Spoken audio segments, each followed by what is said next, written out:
Aroma ടിവിയുടെ എല്ലാ മാന്യ ശ്രോതാക്കൾക്കും വേഗം വരുന്ന കർത്താവായ യേശു ക്രിസ്തുവിന്റെ ധന്യതിരു നാമത്തിൽ വന്ദനത്തെയും സ്വാഗതത്തെയും അറിയിക്കുന്നു. അനുഗ്രഹീതവും മനോഹരമായ നല്ല നിമിഷങ്ങൾക്കായി നല്ല ദിവസത്തിനായി ഞാൻ കർത്താവിന് സ്തോത്രം ചെയ്യുന്നു. ഇന്ന് നമ്മൾ ക്ഷണം സ്വീകരിച്ച് നമ്മോടൊപ്പം ജോയിൻ ചെയ്തിരിക്കുന്നത് കർത്താവിന്റെ വിലപ്പെട്ട ദാസൻ പാസ്റ്റർ അനിയൻ സാമുവേൽ തന്റെ ജീവിതാനുഭവങ്ങൾ പ്രേക്ഷകർക്ക് പങ്കുവയ്ക്കുന്നു. വളരെ ശ്രദ്ധേയമായ ഒരുപാട് അനുഭവങ്ങളും ഓർമ്മകളും പ്രേക്ഷകർക്ക് പങ്കുവയ്ക്കുകയാണ്. ആകയാൽ നമുക്ക് അവർക്ക് ശ്രദ്ധയോടെ പ്രാർത്ഥനയോടെ സ്കിപ്പ് ചെയ്യാതെ അവസാനം വരെ ഈ വീഡിയോ കാണുകയും കേൾക്കുകയും ചെയ്യാം.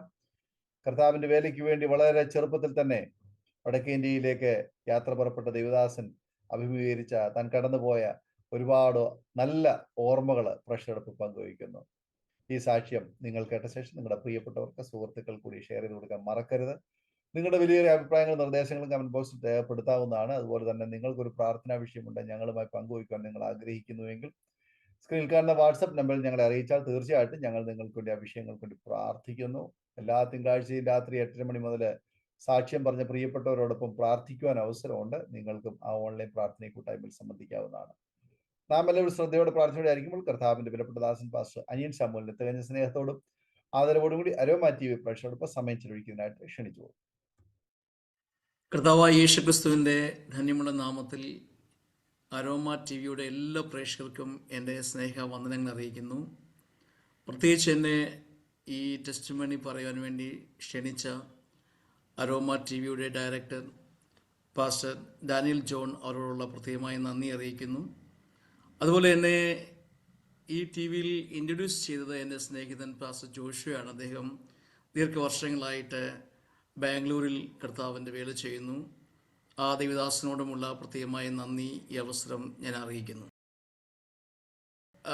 ഇങ്ങനെയുള്ള സന്ദർഭം തന്നെ വളരെ റെയറായിട്ടാണ് എനിക്ക് ലഭിച്ചിട്ടുള്ളത്. എനിക്ക് തോന്നുന്നു എൻ്റെ ഇങ്ങനെ സാക്ഷ്യം പറയാൻ വേണ്ടി ആദ്യമായിട്ട് പാസ്റ്റർ ഡാനിയലാണ് എന്നെ വിളിച്ചത്. അതിൽ വളരെയധികം സന്തോഷമുണ്ട്.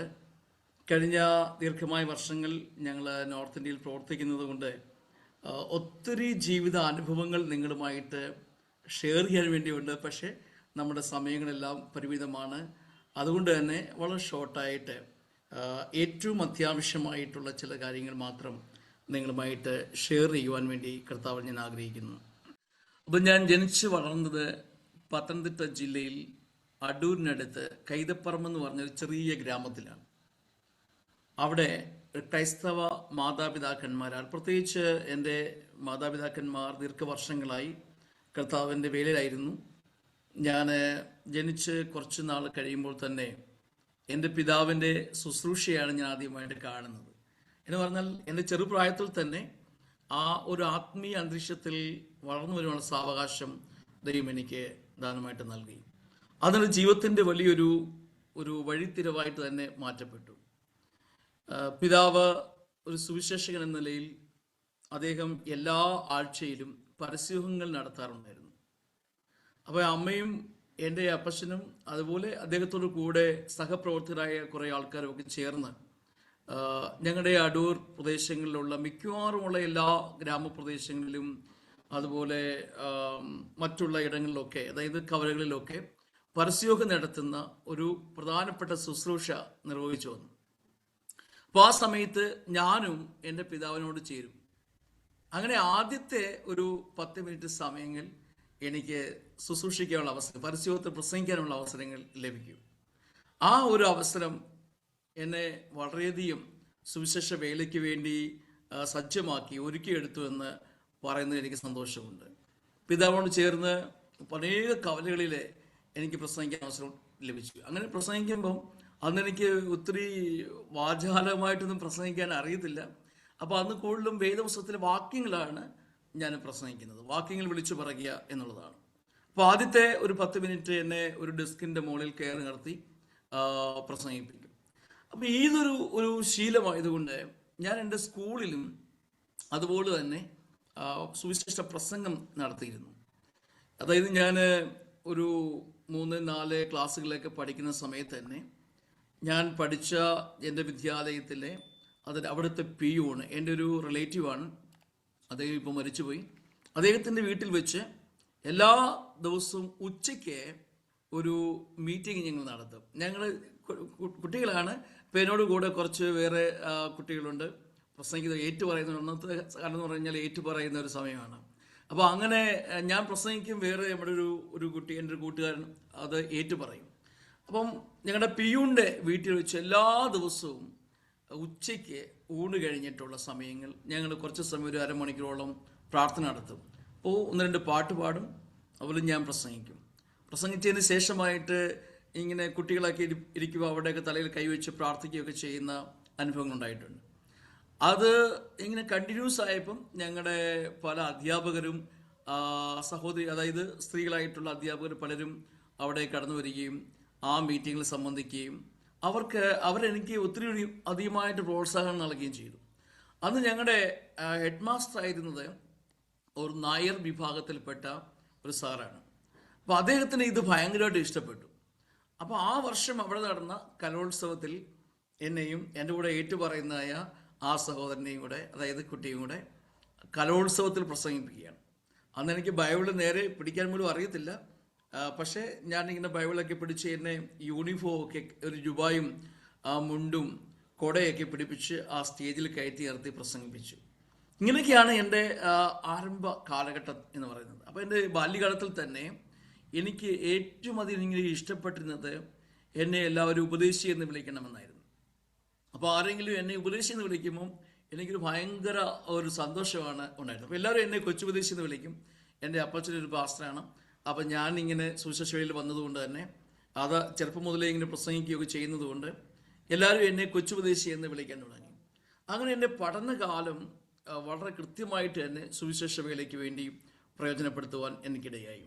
കുറച്ചും കൂടെയൊക്കെ പ്രായമായപ്പോൾ ഞങ്ങളുടെ ഗ്രാമത്തിൽ തന്നെ പല എൻ്റെ കൂട്ടുകാരായിട്ടുള്ള പല സഹോദരന്മാരെ ഒന്നിച്ചു കൂട്ടി ഞങ്ങൾ പരസ്യങ്ങൾ നടത്തുക, അതുപോലെ കൺവെൻഷനുകൾ നടത്തുക. ആരംഭത്തിൽ ഒരു കൺവെൻഷൻ നടത്തുമ്പോഴേ ഞങ്ങൾ അതായത് വാഴയുടെ പിണ്ടിയൊക്കെ വെട്ടി മൈക്കൊക്കെ ഉണ്ടാക്കി, കപ്പത്തണ്ടൊക്കെ ഉപയോഗിച്ച് മൈക്ക് സെറ്റൊക്കെ ഉണ്ടാക്കി, അങ്ങനെയാണ് ആ കാലങ്ങളിൽ ഞങ്ങളിങ്ങനെ ഈ കൺവെൻഷൻ നടത്തുവാൻ വേണ്ടി തുടങ്ങിയത്. അന്ന് ഞങ്ങളുടെ കുടുംബത്തിൽ തന്നെയുള്ള ഞങ്ങളുടെ സഹോദരങ്ങൾ, അതുപോലെ ഗ്രാമത്തിലുള്ള കുറേ കുട്ടികൾ, അങ്ങനെയുള്ളവരെല്ലാം ഈ യോഗത്തിന് കടന്നു വരും. പക്ഷെ അതൊക്കെ മറ്റുള്ളവർക്ക് ഒരു കളിതമാശയായിട്ട് തോന്നുമെങ്കിലും എന്നെ സംബന്ധിച്ചോളം അത് വളരെ സീരിയസ് ആയിരുന്നു. വളരെ സന്തോഷമായിട്ട് അത് ചെയ്യുകയാണ്. ഞാനൊരു തികഞ്ഞ സുവിശേഷാത്മാവിൽ തന്നെയാണ് അന്നും ആ കാര്യങ്ങൾ ചെയ്തുകൊണ്ടിരുന്നത്. അങ്ങനെ 10ാം ക്ലാസ് പഠിച്ചുകൊണ്ടിരിക്കുന്ന സമയത്ത് എൻ്റെ ഹൃദയത്തിൻ്റെ അകത്ത് ഭയങ്കരമായിട്ടൊരു ദൈവപ്രേരണ ഉണ്ടായി. 10ാം ക്ലാസ് പഠിക്കുക, ഉടനെ തന്നെ ബൈബിൾ കോളേജിൽ പഠനം ആരംഭിക്കാൻ വേണ്ടി പോകണം. മറ്റ് വിദ്യാഭ്യാസം മറ്റുള്ള നിലയിലേക്ക്, വേറെ ഉയർന്ന വിദ്യാഭ്യാസപരമായ നിലയിലേക്ക് പോകാതെ ബൈബിൾ കോളേജിലേക്ക് പോവുക, വചനം പഠിക്കുക, അതായിരുന്നു എൻ്റെ ഹൃദയത്തിൻ്റെ അകത്ത് ഉണ്ടായിരുന്നത്. അപ്പോൾ 10ാം ക്ലാസ് കഴിഞ്ഞപ്പം എൻ്റെ അപ്പച്ചൻ എന്നെ അവിടെ അടുത്തുള്ളൊരു കോളേജിൽ അഡ്മിഷൻ എടുക്കാൻ വേണ്ടി ആഗ്രഹിച്ച് എന്നോട് പറഞ്ഞു. അപ്പോൾ ആ സമയത്ത് ഞാൻ എൻ്റെ പിതാവിനോട് പറഞ്ഞു, അപ്പച്ച ഏത് കോളേജിലാണ് പോകുന്നത്? അപ്പോൾ ആ കോളേജിൻ്റെ പേരൊക്കെ പറഞ്ഞു. അപ്പോൾ ഞാൻ പറഞ്ഞു, അതല്ല, എനിക്ക് ബൈബിൾ കോളേജിലാണ് പോകേണ്ടത്. അങ്ങനെ 1983, അതായത് 82 അവസാനത്തിൽ ഞങ്ങളുടെ പരീക്ഷയെ കഴിഞ്ഞ് ഇങ്ങനെ ഇരിക്കുന്ന സമയത്ത് തന്നെ, റിസൾട്ടൊക്കെ വരുന്നതിന് മുൻപ് തന്നെ എന്നെ ഒരു ബൈബിൾ സ്കൂളിലേക്ക് എൻ്റെ പിതാവ് പറഞ്ഞയച്ചു. അങ്ങനെ ബൈബിൾ സ്കൂളിലേക്ക് പോകുന്ന സമയം, ആ സമയത്ത് ഞങ്ങളുടെ വീട്ടിൽ ഞങ്ങൾ 6 പേരാണ് മക്കളായിട്ടുള്ളത്. 2 സഹോദരിമാരും അതുപോലെ ഞങ്ങൾ 4 ആൺകുട്ടികളുമാണ്. ഇത് 1983 അന്ന് എൻ്റെ ഏറ്റവും ഇളയ അനുജന് 2 വയസ്സ് മാത്രമാണ് പ്രായമുള്ളത്. ബിജു സാമുവേൽ എന്ന് പറയും. ഇപ്പോൾ അതേ ഒരു നല്ല വർഷിപ്പ് ലീഡറാണ്. കേരളത്തിലും ഇന്ത്യയിലും പല ഭാഗങ്ങളിലും ദൈവം ശക്തമായിട്ട് ഉപയോഗിക്കുന്ന ഒരു ദൈവദാസനാണ്. എൻ്റെ നേരെ ഇളയ അനുജൻ ജോസ് സാമുവേൽ, അദ്ദേഹത്തിന് അന്ന് 7 വയസ്സ് മാത്രമാണ് പ്രായമുള്ളത്. എൻ്റെ നേരെ മൂത്ത ജ്യേഷ്ഠൻ, അദ്ദേഹം അന്ന് ഭവനത്തിൽ നിന്നും കണ്ണൂർ എന്ന സ്ഥലത്തേക്ക് പോയി എൻ്റെ ഇളയ ഒരു അപ്പാപ്പൻ്റെ കൂടെ താമസിച്ച് അവിടെ ജോലിയൊക്കെ ചെയ്യുക, അങ്ങനെയൊക്കെയുള്ള കാര്യങ്ങളൊക്കെ ഏർപ്പെട്ടു പോയി. എൻ്റെ സഹോദരിമാർ ഏറ്റവും മൂത്തയാളിൽ ആ സമയത്ത് വിവാഹം കഴിച്ചിരുന്നു. നേരെ മൂത്തയാളിൽ വിവാഹം നടന്നിരുന്നില്ല. അപ്പം ഇങ്ങനെയുള്ള ഒരു പശ്ചാത്തലം. അപ്പച്ചൻ സുവിശേഷയോട് ഒത്തു തന്നെ അദ്ദേഹം സ്വന്തമായിട്ട് ചെറിയ ചെറിയ ജോലികളൊക്കെ ചെയ്ത് കിട്ടുന്നതായ സമ്പാദ്യങ്ങൾ, അന്ന് ലഭിക്കുന്ന തുച്ഛമായ വരുമാനം, അത് ഒരു ആഴ്ചയിൽ 4 ദിവസം ജോലി ചെയ്യും, മറ്റുള്ള ദിവസങ്ങളാണ് സുവിശേഷ വേലയ്ക്ക് വേണ്ടി പോകുന്നത്. അപ്പോൾ തന്നെ അന്ന് ലഭിക്കുന്ന ആ ചെറിയ തുച്ഛമായ ശമ്പളത്തിൻ്റെ കൂടുതൽ ഭാഗവും ഈ പരസ്യയോഗം നടത്തുവാനും അതുപോലെ ചർച്ചുകളിൽ പോകുന്ന സമയത്ത് അവിടെയുള്ള വിധവമാരെ സഹായിക്കാനും പാവപ്പെട്ടവരെ സഹായിക്കാനും ഒക്കെ അന്ന് അദ്ദേഹം ഉപയോഗിച്ചു. അങ്ങനെ ഈ തുച്ഛമായ വരുമാനം കൊണ്ട് പരസ്യങ്ങൾ നടത്തുക, അതുപോലെ സുവിശേഷ വേലയ്ക്ക് വേണ്ടി ആവോളം അധ്വാനിക്കുക, ചെലവഴിക്കുക, ആ ഒരു നില അതെന്നെ വളരെയധികം സ്വാധീനിച്ചിട്ടുണ്ട്, എൻ്റെ പിതാവിൻ്റെ ആ ഒരു പ്രവൃത്തി. അപ്പോൾ അങ്ങനെ അപ്പച്ചൻ ഇങ്ങനെ വളരെ ആത്മാർത്ഥമായിട്ട് ശുശ്രൂഷ ചെയ്തുകൊണ്ടിരിക്കുന്ന ആ സമയം എന്നെ ബൈബിൾ സ്കൂളിലേക്ക് കൊണ്ടുവന്ന് വിടുന്ന ആ ഒരു സമയം. അപ്പോൾ അങ്ങനെ ഞാൻ 1-ാം വർഷ വിദ്യാർത്ഥിയായിട്ട് ബൈബിൾ സ്കൂളിലേക്ക് വളരെ സന്തോഷത്തോടുകൂടെ ദൈവവചനം പഠിക്കാനുള്ള വലിയ ആഗ്രഹത്തോടെ, ഒരു തികഞ്ഞ സുവിശേഷകനാകണമെന്നുള്ള വലിയ ആഗ്രഹത്തോടു കൂടെ എൻ്റെ വീട്ടിൽ നിന്നും ഞാൻ ബൈബിൾ സ്കൂളിലേക്ക് കടന്നുപോയി. അപ്പം ഞാൻ ആദ്യം ഒരു വർഷം ഞങ്ങളുടെ കൊട്ടാരക്കരയ്ക്ക് അടുത്തുള്ള ഒരു ബൈബിൾ കോളേജിലാണ് പോയത്. അവിടെ ഞാൻ പഠിച്ചുകൊണ്ടിരിക്കുന്ന സമയത്ത് ആ ബൈബിൾ സ്കൂളിൽ അവർ വിശ്വാസവേല പഠിപ്പിക്കുന്ന ഒരു സമ്പ്രദായം കൂടെ ഉണ്ട്. എന്ന് പറഞ്ഞു കഴിഞ്ഞാൽ ഈ വരുന്ന കുട്ടികളെ വിശ്വാസത്തിൽ ജീവിക്കാൻ വേണ്ടി പ്രാപ്തരാക്കുക എന്നുള്ള ഒരു പ്രധാനപ്പെട്ട ആഗ്രഹത്തോടു കൂടെ ആ ബൈബിൾ കോളേജിൽ കൃത്യമായിട്ട് ഇതുപോലെയുള്ള വിശ്വാസത്തിന് വേണ്ടി ജീവിക്കാനുള്ള ആഗ്രഹത്തോടെ അതിനുവേണ്ടി ട്രെയിൻ ചെയ്യുന്ന ഒരു ബൈബിൾ കോളേജ് പോലെയാണ്. അപ്പം അതുകൊണ്ട് തന്നെ ഈ ആഹാര കാര്യങ്ങളൊക്കെ വളരെ കുറവാണ്. അപ്പം ഞങ്ങളന്ന് 10 കുട്ടികൾ അവിടെ പഠിക്കുന്നുണ്ട്. നമ്മുടെ നാട്ടിലൊക്കെ പഴയ കാലത്ത് കട്ടൻ കാപ്പി കുടിക്കുന്ന ഒരു ചെറിയ സ്റ്റീലിൻ്റെ ഗ്ലാസ് ഉണ്ടായിരുന്നു. അപ്പോൾ അതിനകത്ത് ഒരു ഗ്ലാസ് അരി, അത് ഗോതമ്പ് പൊടിയാണെങ്കിൽ 1 ഗ്ലാസ് ഗോതമ്പ് പൊടി, അങ്ങനെ ഞങ്ങൾ 10 പേരുണ്ട്. 10 ഗ്ലാസ് അരിയിടും ചോറ് വയ്ക്കാനായിട്ട്. അപ്പോൾ രാവിലെ ദോശ ഉണ്ടാക്കും, ഗോതമ്പ് ദോശ ഉണ്ടാക്കുകയാണെങ്കിൽ, ഗോതമ്പ് ദോശയാണെങ്കിൽ ആ ഗോതമ്പിൻ്റെ 10 ഗ്ലാസ് എടുത്താണ് അങ്ങനെ ഞങ്ങളത് ആഹാരം ഉണ്ടാക്കുന്നത്. ഞങ്ങൾ തന്നെയാണ് ആഹാരം ഉണ്ടാക്കുന്നത്. അന്ന് ഞങ്ങളുടെ കൂടെ അവിടെ അന്ന് ആർമിയിൽ നിന്ന് റിട്ടയർഡ് ആയിട്ട് വന്ന ഒരു അച്ഛൻ ഉണ്ടായിരുന്നു. അദ്ദേഹമാണ് ഈ ആഹാരമൊക്കെ ഉണ്ടാക്കുന്നതും വിളമ്പി തരുന്നതൊക്കെ ചെയ്യും. ഞങ്ങളന്ന് കൊച്ചു പിള്ളേരാണ്. അപ്പോൾ അങ്ങനെ ആഹാരം വളരെ കുറവായിരുന്നുകൊണ്ട്, ക്വാണ്ടിറ്റി ഭയങ്കര കുറവായിരുന്നുകൊണ്ട് ഞാനൊരു 2 ആഴ്ചക്കുള്ളിൽ മെലിഞ്ഞ് വല്ലാത്തൊരു ശരീരപ്രകൃതിയായിട്ട് തീർന്നു. അപ്പോൾ എൻ്റെ പിതാവ് എന്നെ കാണാൻ വേണ്ടി ഞങ്ങളുടെ കോളേജിലേക്ക് വരികയാണ്. അങ്ങനെ വരുന്ന സമയം എൻ്റെ അപ്പച്ചനും അമ്മയും എന്നെ കാണാൻ വേണ്ടി കോളേജിലേക്ക് വന്നു. എന്നെ കണ്ട് മാത്രം തന്നെ എൻ്റെ മാതാവും പിതാവും യഥാർത്ഥത്തിൽ കരയുകയാണ്. പ്രത്യേകിച്ച് എൻ്റെ പിതാവ് എന്നെ ഭയങ്കരമായിട്ട് സ്നേഹിക്കുന്നുണ്ട്. അപ്പോൾ അദ്ദേഹം എൻ്റെ ഈ ശരീരപ്രകൃതി കണ്ടിട്ട് ഭയങ്കരമായിട്ട് അങ്ങ് പ്രയാസപ്പെട്ട് കരഞ്ഞു. അപ്പോൾ അദ്ദേഹത്തിൻ്റെ കണ്ണിൽ നിന്ന് കണ്ണീരൊക്കെ വരുന്നു. എന്നെ അദ്ദേഹം കൂട്ടിക്കൊണ്ട് അവിടെ അടുത്തുള്ള ഒരു ചായക്കടയുണ്ട്. ഒരു അന്നത്തെ കാലം നമുക്കറിയാലോ, അതിൽ നിന്നൊരു 10-40 വർഷം മുൻപുള്ള കാര്യമാണ്. അപ്പം അന്നത്തെ കാലത്ത് 50 പൈസയ്ക്ക് 2 ദോശയും ഒരു ചായയും ചമ്മന്തിയും കിട്ടുന്ന ഒരു സമയം. അപ്പോൾ എൻ്റെ പിതാവ് എന്നെ അവിടെ കൊണ്ടുവന്നിട്ട് ആ കടയിൽ പരിചയപ്പെടുത്തി. എന്നിട്ട് പറഞ്ഞു, ഇത് എൻ്റെ മകനാണ്, ഇവിടെ ബൈബിൾ സ്കൂളിൽ പഠിക്കുകയാണ്. മുതലാളി, ഇവന് ആവശ്യമുള്ള ആഹാരം എന്താണെന്ന് വെച്ചാൽ അത് കൊടുത്തു കൊള്ളുക. എല്ലാ ആഴ്ചയിലും ഞാനിവിടെ വരും. എല്ലാ ശനിയാഴ്ച ദിവസങ്ങളും വന്നിട്ട് ആ പണം എത്ര രൂപയാവുന്നോ ആ പണം ഞാൻ തരും. അപ്പോൾ അതുകൊണ്ട് ആവശ്യമുള്ള ആഹാരം കൊടുക്കണമെന്ന് പറഞ്ഞു. അപ്പോൾ ഇത് കേട്ടപ്പം എനിക്ക് ഭയങ്കര സന്തോഷം. കടക്കാരൻ പറഞ്ഞു, ഓക്കെ, നീ നാളെ മുതൽ വന്ന് കഴിച്ചോളാൻ പറഞ്ഞു. അപ്പം അങ്ങനെ പിറ്റേ ദിവസം മുതൽ ഞാനും എൻ്റെ കൂടെയുള്ള മറ്റൊരു സഹോദരനോട് കൂടി ഞങ്ങൾ ആ കടയിലേക്ക് പോവും. അന്ന് ആവശ്യമുള്ള ആഹാരങ്ങൾ എന്തെല്ലാം അവിടെ ഉണ്ടോ അത് ഞങ്ങൾക്ക് ആവശ്യമുള്ള ആഹാരം വാങ്ങിച്ച് കഴിക്കും. അങ്ങനെ ഒരാഴ്ച കഴിഞ്ഞു. പക്ഷേ ഈ ഒരാഴ്ച കഴിഞ്ഞിട്ട് എൻ്റെ അപ്പച്ചൻ വരാമെന്ന് പറഞ്ഞു, വന്നില്ല. അപ്പോൾ ഞങ്ങൾ ആ കടയിലേക്ക് ചെല്ലുന്നു. കടയിൽ ചെന്നപ്പോൾ മുതലാളി ചോദിക്കുകയാണ്, എടാ നിന്റെ അപ്പച്ചൻ വരാമെന്ന് പറഞ്ഞു, വന്നില്ലല്ലോ. അപ്പോൾ ഇനി പൈസ കൊണ്ടുവന്നിട്ട് നീ ആഹാരം കഴിച്ചാൽ മതി. അപ്പം എനിക്ക് ഭയങ്കര ദേഷ്യമുണ്ടായി അപ്പച്ചനുണ്ടായി. എന്ത് വരാമെന്ന് പറഞ്ഞത്, എന്താ വരാഞ്ഞത്? അപ്പം ഞാൻ അന്നത് ഫോണോ കാര്യങ്ങളൊന്നുമില്ല. അപ്പം ഞാൻ ഞായറാഴ്ച വെയിറ്റ് ചെയ്തു. ഞായറാഴ്ചയും അപ്പച്ചൻ വന്നില്ല. തിങ്കളാഴ്ച വരെ വെയിറ്റ് ചെയ്തു. തിങ്കളാഴ്ച അപ്പച്ചൻ വന്നില്ല. അപ്പോൾ കൊട്ടാരക്കരയിൽ നിന്ന് ഞങ്ങളുടെ അടുത്തേക്ക് പോകാൻ വലിയ ദൂരമില്ല. അപ്പം ഞാൻ തിങ്കളാഴ്ച വൈകിട്ട് ഞങ്ങളുടെ സാറിനോട് അവധിയൊക്കെ ചോദിച്ചിട്ട് ഞാൻ ഞങ്ങളുടെ വീട്ടിലേക്ക് കടന്നു ചെന്നു. വീട്ടിൽ ചെന്നപ്പം രോഗിയായിട്ട് കട്ടിലിൽ കിടക്കുന്ന പിതാവിനെയാണ് ഞാൻ കാണുന്നത്. അപ്പോൾ എൻ്റെ കരത്തിൽ പിടിച്ചിട്ട്, മോനെ, എന്നെ ഉപദേശി മോനെ എന്നാണ് വിളിച്ചത്. മോനെ, പൈസ കൊടുത്തില്ല അല്ലേ? കുഴപ്പമില്ല, മോൻ നാളെ പോകുമ്പോഴത്തേക്ക് ആ പൈസ കൊണ്ടുപോയി കൊടുത്തോളൂ എന്ന് പറഞ്ഞു. പക്ഷേ ഞാൻ നോക്കിയപ്പം ഒരിക്കൽ പോലും ഞാൻ കാണത്തില്ല എൻ്റെ പിതാവിൻ്റെ ശരീരസ്ഥിതി മോശമായിരിക്കുന്നു, സംസാര രീതി മാറിയിരിക്കുന്നു, ആകെപ്പാട് വല്ലാത്ത ഒരു അന്തരീക്ഷം. അപ്പം അന്ന് അതിന് പിറ്റേ ദിവസം ബൈബിൾ സ്കൂളിലേക്ക് മടങ്ങിപ്പോകാൻ എനിക്ക് മനസ്സ് തോന്നിയില്ല. 2 ദിവസം എൻ്റെ പിതാവിനോട് ഞാൻ അവിടെ താമസിക്കുന്നു. ഞങ്ങളവിടെ ഉപവാസ പ്രാർത്ഥനയൊക്കെ നടത്തി പിതാവിൻ്റെ രോഗസൗഖ്യത്തിന് വേണ്ടി പ്രാർത്ഥിച്ചു. അതിനുശേഷം 3-ാമത്തെ ദിവസം ഞാൻ പോകുമ്പോൾ എൻ്റെ അമ്മ എൻ്റെ കയ്യിൽ ആവശ്യമുണ്ടായിരുന്ന ആ പണം, ആ കടയിൽ കൊടുക്കേണ്ട പണം എനിക്ക് തന്നു. ഞാൻ ആ പണവുമായിട്ട് തിരിച്ച് ബൈബിൾ സ്കൂളിലേക്ക് പോകുന്നു. പക്ഷെ ഞാൻ പിന്നെ ആ കടയിലേക്ക് പോയി ആ പണം കൊടുത്തതിന് ശേഷം പിന്നെ ആഹാരം കഴിക്കാൻ പോയിട്ടില്ല.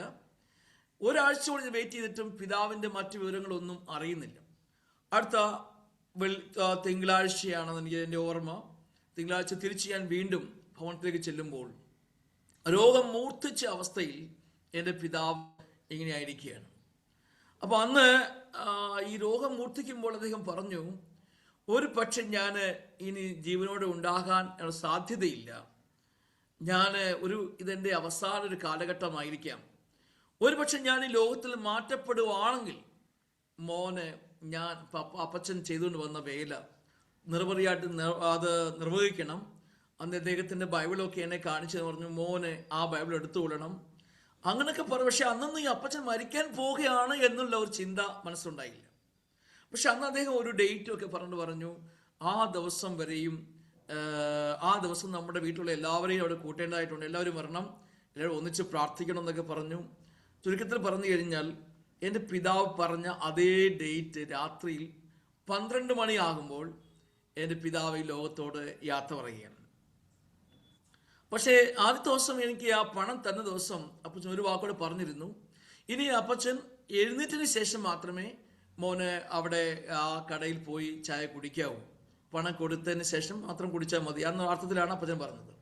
പക്ഷെ ഞാൻ തിരിച്ചു വരുന്ന ശേഷം അപ്പച്ചൻ്റെ മരണമാണ് നടക്കുന്നത്. അപ്പോൾ അന്ന് ആ മരണത്തിൻ്റെ ശൈലിയിൽ അദ്ദേഹമായിരിക്കുമ്പോൾ അപ്പച്ചൻ മരിക്കുന്ന ആ രാത്രിയിൽ, മരിക്കുന്ന അതേ സമയത്ത് പരിശുദ്ധാത്മാവ് വളരെ ശക്തമായിട്ട് എൻ്റെ മേൽ ആവസിക്കാനിടയായി. അതായത് കടന്നു വന്നു. പരിശുദ്ധാത്മാവിനെ ഞാൻ നിറയുകയും ഏകദേശം ഒരു 10 മുതൽ 15 മിനിറ്റ് വരെ അന്യഭാഷകളിൽ സംസാരിക്കുവാൻ തുടങ്ങി. അങ്ങനെ ആ മരണക്കിടക്ക ഒരു ആരാധനയുടെ സമയമായിട്ട് മാറ്റപ്പെട്ടു. പക്ഷെ ആ അന്യഭാഷകളോടുകൂടെ ദൈവത്തെ ആരാധിക്കുന്ന ആ സമയത്ത് ഞാൻ ഇങ്ങനൊരു തീരുമാനമെടുത്തു, എൻ്റെ പിതാവ് ഈ ലോകത്തിൽ നിന്ന് മാറ്റപ്പെട്ടിരിക്കുന്നു, അദ്ദേഹം നിർവഹിച്ചു കൊണ്ടുവന്ന ആ ശുശ്രൂഷ എൻ്റെ ജീവന്റെ അവസാനം വരെയുള്ള സമയങ്ങളിൽ ഞാൻ നിർവഹിക്കും. അങ്ങനെ അന്ന് ആ മരണക്കിടക്കയിൽ എടുത്ത ഒരു തീരുമാനമാണ്, കർത്താവിൻ്റെ നാമത്തിന് വേണ്ടി നിൽക്കണം, അത് ജീവിതത്തിൻ്റെ അവസാന നിമിഷങ്ങൾ വരെ നിൽക്കണം. ആ ഒരു തീരുമാനം എൻ്റെ പിതാവിൻ്റെ മരണശേഷം മാതാവ് വളരെ തിക്തമായ അനുഭവങ്ങളിലൂടെയാണ് കടന്നുപോയത്. പെട്ടെന്നുണ്ടായ സാമ്പത്തിക തകർച്ചകൾ എൻ്റെ മാതാവിനെ വളരെയധികം വേദനിപ്പിച്ചു. അന്ന് ഞാൻ മാത്രമാണ് ബൈബിൾ സ്കൂളിലേക്ക് കടന്നുപോയി പഠിച്ചുകൊണ്ടിരിക്കുകയാണ്. എൻ്റെ അനുജന്മാരൊക്കെ ചെറിയ കുട്ടികളാണ്. ഏറ്റവും ഇളയ അനിയന് 2 വയസ്സ് മാത്രമേ ഉള്ളൂ. അതിൽ നേരെ ആള് 7 വയസ്സ് പ്രായമുള്ള ആളാണ്. അപ്പൊ ഇവരെയൊക്കെ പോറ്റി പുലർത്താൻ വേണ്ടി മാതാവ് ഭയങ്കരമായിട്ട് കഷ്ടപ്പെട്ടു. അങ്ങനെ ചെറിയ ചെറിയ പണികൾക്കൊക്കെ പോയി എൻ്റെ അമ്മ അത്യാവശ്യമുള്ള സാധനങ്ങളൊക്കെ കണ്ടെത്താൻ വേണ്ടി, അല്ലെ കുഞ്ഞുങ്ങളെ പോറ്റി പുലർത്താൻ വേണ്ടി വളരെയധികം കഷ്ടപ്പെട്ടു.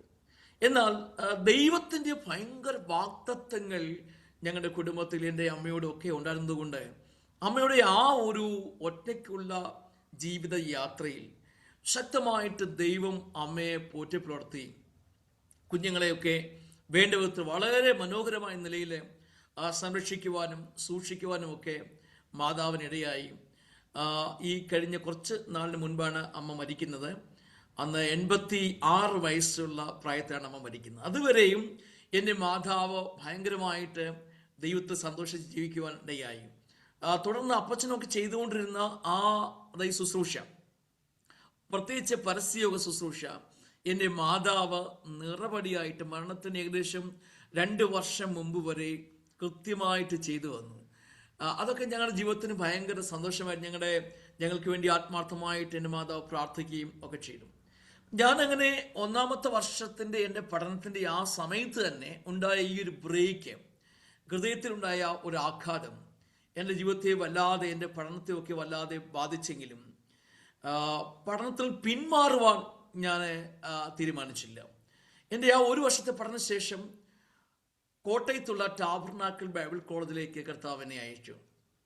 അന്ന് തന്നെ അവിടെ എൻ്റെ ആ പഠനത്തിൽ സഹായിക്കുവാനായിട്ട് എൻ്റെ അപ്പച്ചൻ്റെ ഒരു കസിൻ ബ്രദർ, എൻ്റെ ഒരു പാപ്പനുണ്ടായിരുന്നു.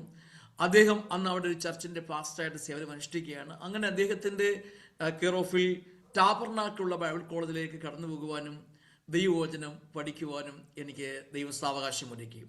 അങ്ങനെ അവിടെ നടന്ന ബൈബിൾ പഠനമാണ് എന്നെ ബിബ്ലിക്കലായിട്ട് കുറേ കൂടെ സ്ട്രോങ് ആക്കുവാനും ദൈവവചനം ആഴമായിട്ട് കുറേ കൂടെ പഠിക്കാനുള്ള സാവകാശങ്ങളൊക്കെ ഒരുക്കുവാനായി തീർന്നു. അന്ന് ഉണ്ടായിരുന്ന അനേക പ്രമുഖരായ ദൈവദാസന്മാർ, കാനമച്ചൻ ഉൾപ്പെടെയുള്ളവർ എൻ്റെ അധ്യാപകരായിരുന്നു. M E Chacko sir, P G Varghese sir ഇപ്പോഴും അദ്ദേഹമുണ്ട്. അതുപോലെ ചർച്ച് ബോർഡിൻ്റെ അന്നത്തെ ഏറ്റവും ടോപ്പായിരുന്ന അനേക കർത്തദാസന്മാർ ഞങ്ങളുടെ അധ്യാപകരായിട്ട് അവിടെ ഉണ്ടായിരുന്നു.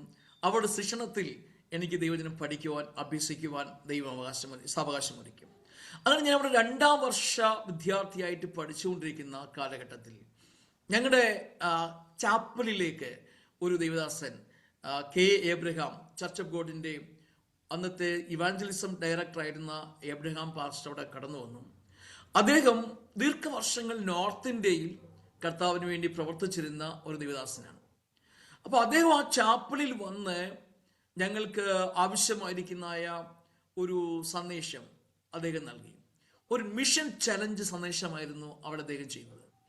അങ്ങനെ ആ മിഷൻ ചലഞ്ച് സന്ദേശത്തിൽ ഞാൻ വളരെ അദ്ദേഹത്തിൻ്റെ മെസ്സേജിൽ ഏറ്റവും അധികം ആ മെസ്സേജ് ഉൾക്കൊള്ളുവാനായിട്ട് എനിക്ക് ഇടയായി തീർന്നു ഞാൻ വിശ്വസിക്കുകയാണ്. കാരണം അദ്ദേഹത്തിൻ്റെ വോൾട്ടർ കോൾ സമയത്ത് അദ്ദേഹം വടക്കേ ഇന്ത്യയെക്കുറിച്ചുള്ള തന്റെ ശുശ്രൂഷ അനുഭവങ്ങളെക്കുറിച്ച് പറഞ്ഞു.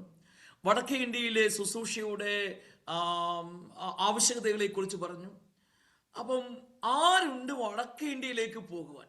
പ്രത്യേകിച്ച് അദ്ദേഹം പറഞ്ഞത്, വടക്കേ ഇന്ത്യയിൽ പോയി കർത്താവിന് വേണ്ടി രക്തസാക്ഷിയാകേണ്ടി വന്നാൽ ആര് അതിനുവേണ്ടി തയ്യാറുണ്ട് എന്ന് ചോദിച്ചപ്പോൾ ഞങ്ങളുടെ ആ സ്റ്റുഡൻസ് ബോർഡിൽ നിന്ന് ആദ്യമായിട്ട് ഒരു സ്പ്രിങ് ആക്ഷൻ പോലെ ഞാൻ ചാടി എഴുന്നേറ്റു. അന്ന് എനിക്ക് 18 വയസ്സ് പ്രായമാണുള്ളത്. അദ്ദേഹത്തിനടുത്തേക്ക് ഇങ്ങനെ ഓടി ചെല്ലുന്നു. ഞാൻ നിന്ന് കരഞ്ഞുകൊണ്ട് അദ്ദേഹത്തെ പറഞ്ഞു, പാസ്റ്റർ എനിക്ക് വേണ്ടി പ്രാർത്ഥിക്കുക. വടക്കേ ഇന്ത്യയിൽ ഒരു മിഷണറി ആയിട്ട് പോകുവാൻ ഞാൻ ആഗ്രഹിക്കുന്നു. എൻ്റെ കൂടെ കുറെ ദൈവദാസന്മാരും അപ്പോഴത്തേക്ക് വന്നു, ഞങ്ങളുടെ കൂടെ പഠിക്കുന്ന ദൈവദാസന്മാർ. ഞങ്ങൾ എല്ലാവരെയും ഓർത്ത് ആ ദൈവദാസൻ പ്രാർത്ഥിച്ചു.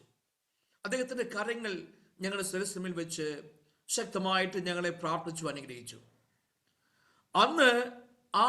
അന്ന് പ്രാർത്ഥിച്ച പല ദൈവദാസന്മാരെ നോർത്ത് ഇന്ത്യയിലേക്ക് വന്നെങ്കിലും അവരിൽ മിക്കവരും ഇപ്പോൾ തിരിച്ച് നാട്ടിൽ ശുശ്രൂഷയിലാണ്. ചർച്ച് ഓഫ് ഗോഡിൻ്റെയും മറ്റ് ഇതര പ്രസ്ഥാനങ്ങളുടെയൊക്കെ നേതാക്കന്മാരായി, പാസ്റ്റേഴ്സായിട്ട്, അത് ലീഡേഴ്സായിട്ടൊക്കെ വർക്ക് ചെയ്യുന്നുണ്ട്. അപ്പോൾ അങ്ങനെയുള്ള ഒരു പ്രത്യേക അനുഭവം അന്ന് എനിക്കുണ്ടായി. ഞാനെടുത്ത തീരുമാനം ഉറച്ചു നിൽക്കണമെന്ന്, ആ തീരുമാനത്തിൽ ഉറച്ചു നിൽക്കണമെന്ന് ദൈവത്തോട് ഞാനിങ്ങനെ പ്രാർത്ഥിച്ചു. എൻ്റെ ഗ്രാജുവേഷൻ 1985 ലാസ്റ്റിൽ നടക്കുകയാണ്. അത് കഴിഞ്ഞ ഉടനെ എനിക്ക് വടക്കേന്ത്യയിലേക്ക് പോകണം. അപ്പം ഞാൻ ഒരു അവധി ദിവസത്തിൽ എൻ്റെ മാതാവിൻ്റെ അടുത്തേക്ക് വന്നു. മാതാവ് പറഞ്ഞു, അമ്മേ, എന്നെ കർത്താവ് വിളിച്ചേക്കുന്നത് നോർത്ത് ഇന്ത്യയിൽ സുവിശേഷകനായി പോകണം, അവിടെ പോയി മിഷണറി പ്രവർത്തനം ചെയ്യണം. അപ്പൊ ആ ഒരു പ്രത്യേക സാഹചര്യത്തിൽ എൻ്റെ അമ്മ എൻ്റെ മുഖത്ത് പറഞ്ഞു, മോനെ, കേരളത്തിലൊരു പാസ്റ്ററായിട്ടൊരു സുവിശേഷകനായിട്ട് നിനക്ക് ജീവിച്ചൂടെ? അമ്മയും കൂടെ നോക്കാമല്ലോ, നമ്മുടെ കാര്യം കൂടെ നോക്കാൻ പറ്റും. അതുകൊണ്ട് മോനെ, കേരളത്തിലൊരു പാസ്റ്ററായിട്ട് നീ ശുശ്രൂഷിക്കുക.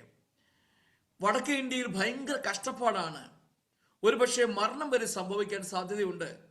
അതുകൊണ്ട് മോൻ ഇവിടെ നിൽക്കേ. ഞാൻ പറഞ്ഞു, അല്ല അമ്മ, എന്നെ ദൈവം നോർത്ത് ഇന്ത്യക്ക് വേണ്ടി വിളിച്ചിരിക്കുന്നു, എനിക്ക് ബോധ്യമുണ്ട്. അവിടെ എനിക്ക് പോയാലേ പറ്റുള്ളൂ. അപ്പൊ അങ്ങനെ പ്രാർത്ഥിക്കാൻ വേണ്ടി അമ്മയോട് പറഞ്ഞ് തിരിച്ച് എൻ്റെ കോളേജിലേക്ക് വന്നു.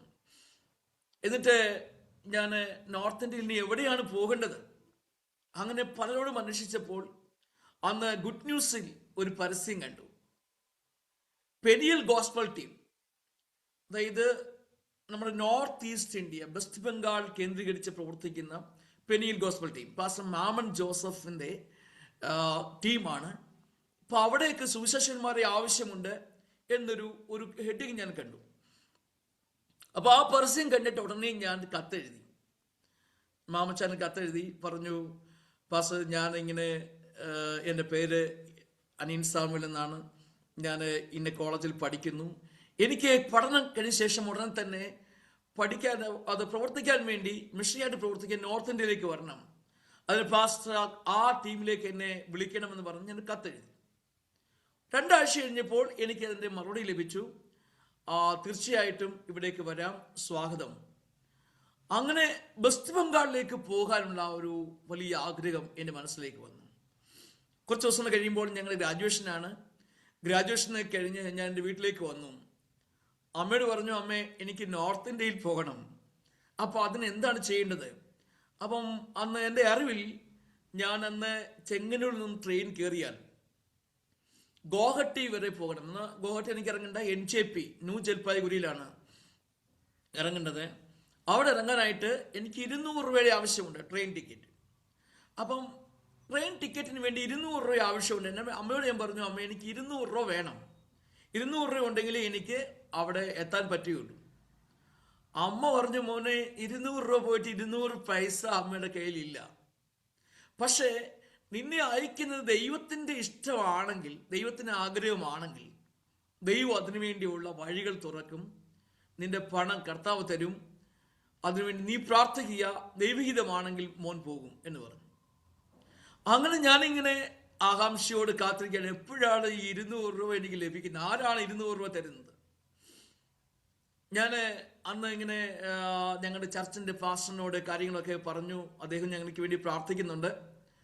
പക്ഷെ 200 രൂപ തരിക എന്നുള്ളത് അദ്ദേഹത്തിനും പോസിബിൾ അല്ല.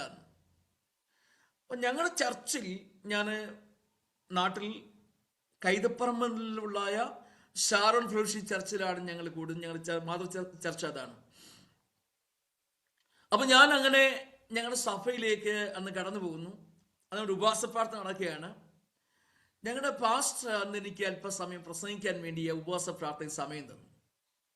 അപ്പം ഞാനിങ്ങനെ പ്രസംഗിക്കാൻ വേണ്ടി എഴുന്നേറ്റിരുന്നപ്പം ആ അന്നത്തെ ഉപവാസ പ്രാർത്ഥനയിൽ ഏനാത്തുള്ള ഒരു അച്ഛൻ, പ്രായമുള്ള അപ്പച്ചനാണ്, അപ്പച്ചനും അദ്ദേഹത്തിൻ്റെ ഒരു മകളുമായിട്ട് ആ പ്രാർത്ഥനയ്ക്ക് സംബന്ധിക്കുന്നുണ്ട്. ആ പെൺകുട്ടിക്ക് എന്തോ അല്പം പൈശാചിക ബാധയോ എന്തോ ഉള്ള ഒരു പെൺകുട്ടിയാണ്.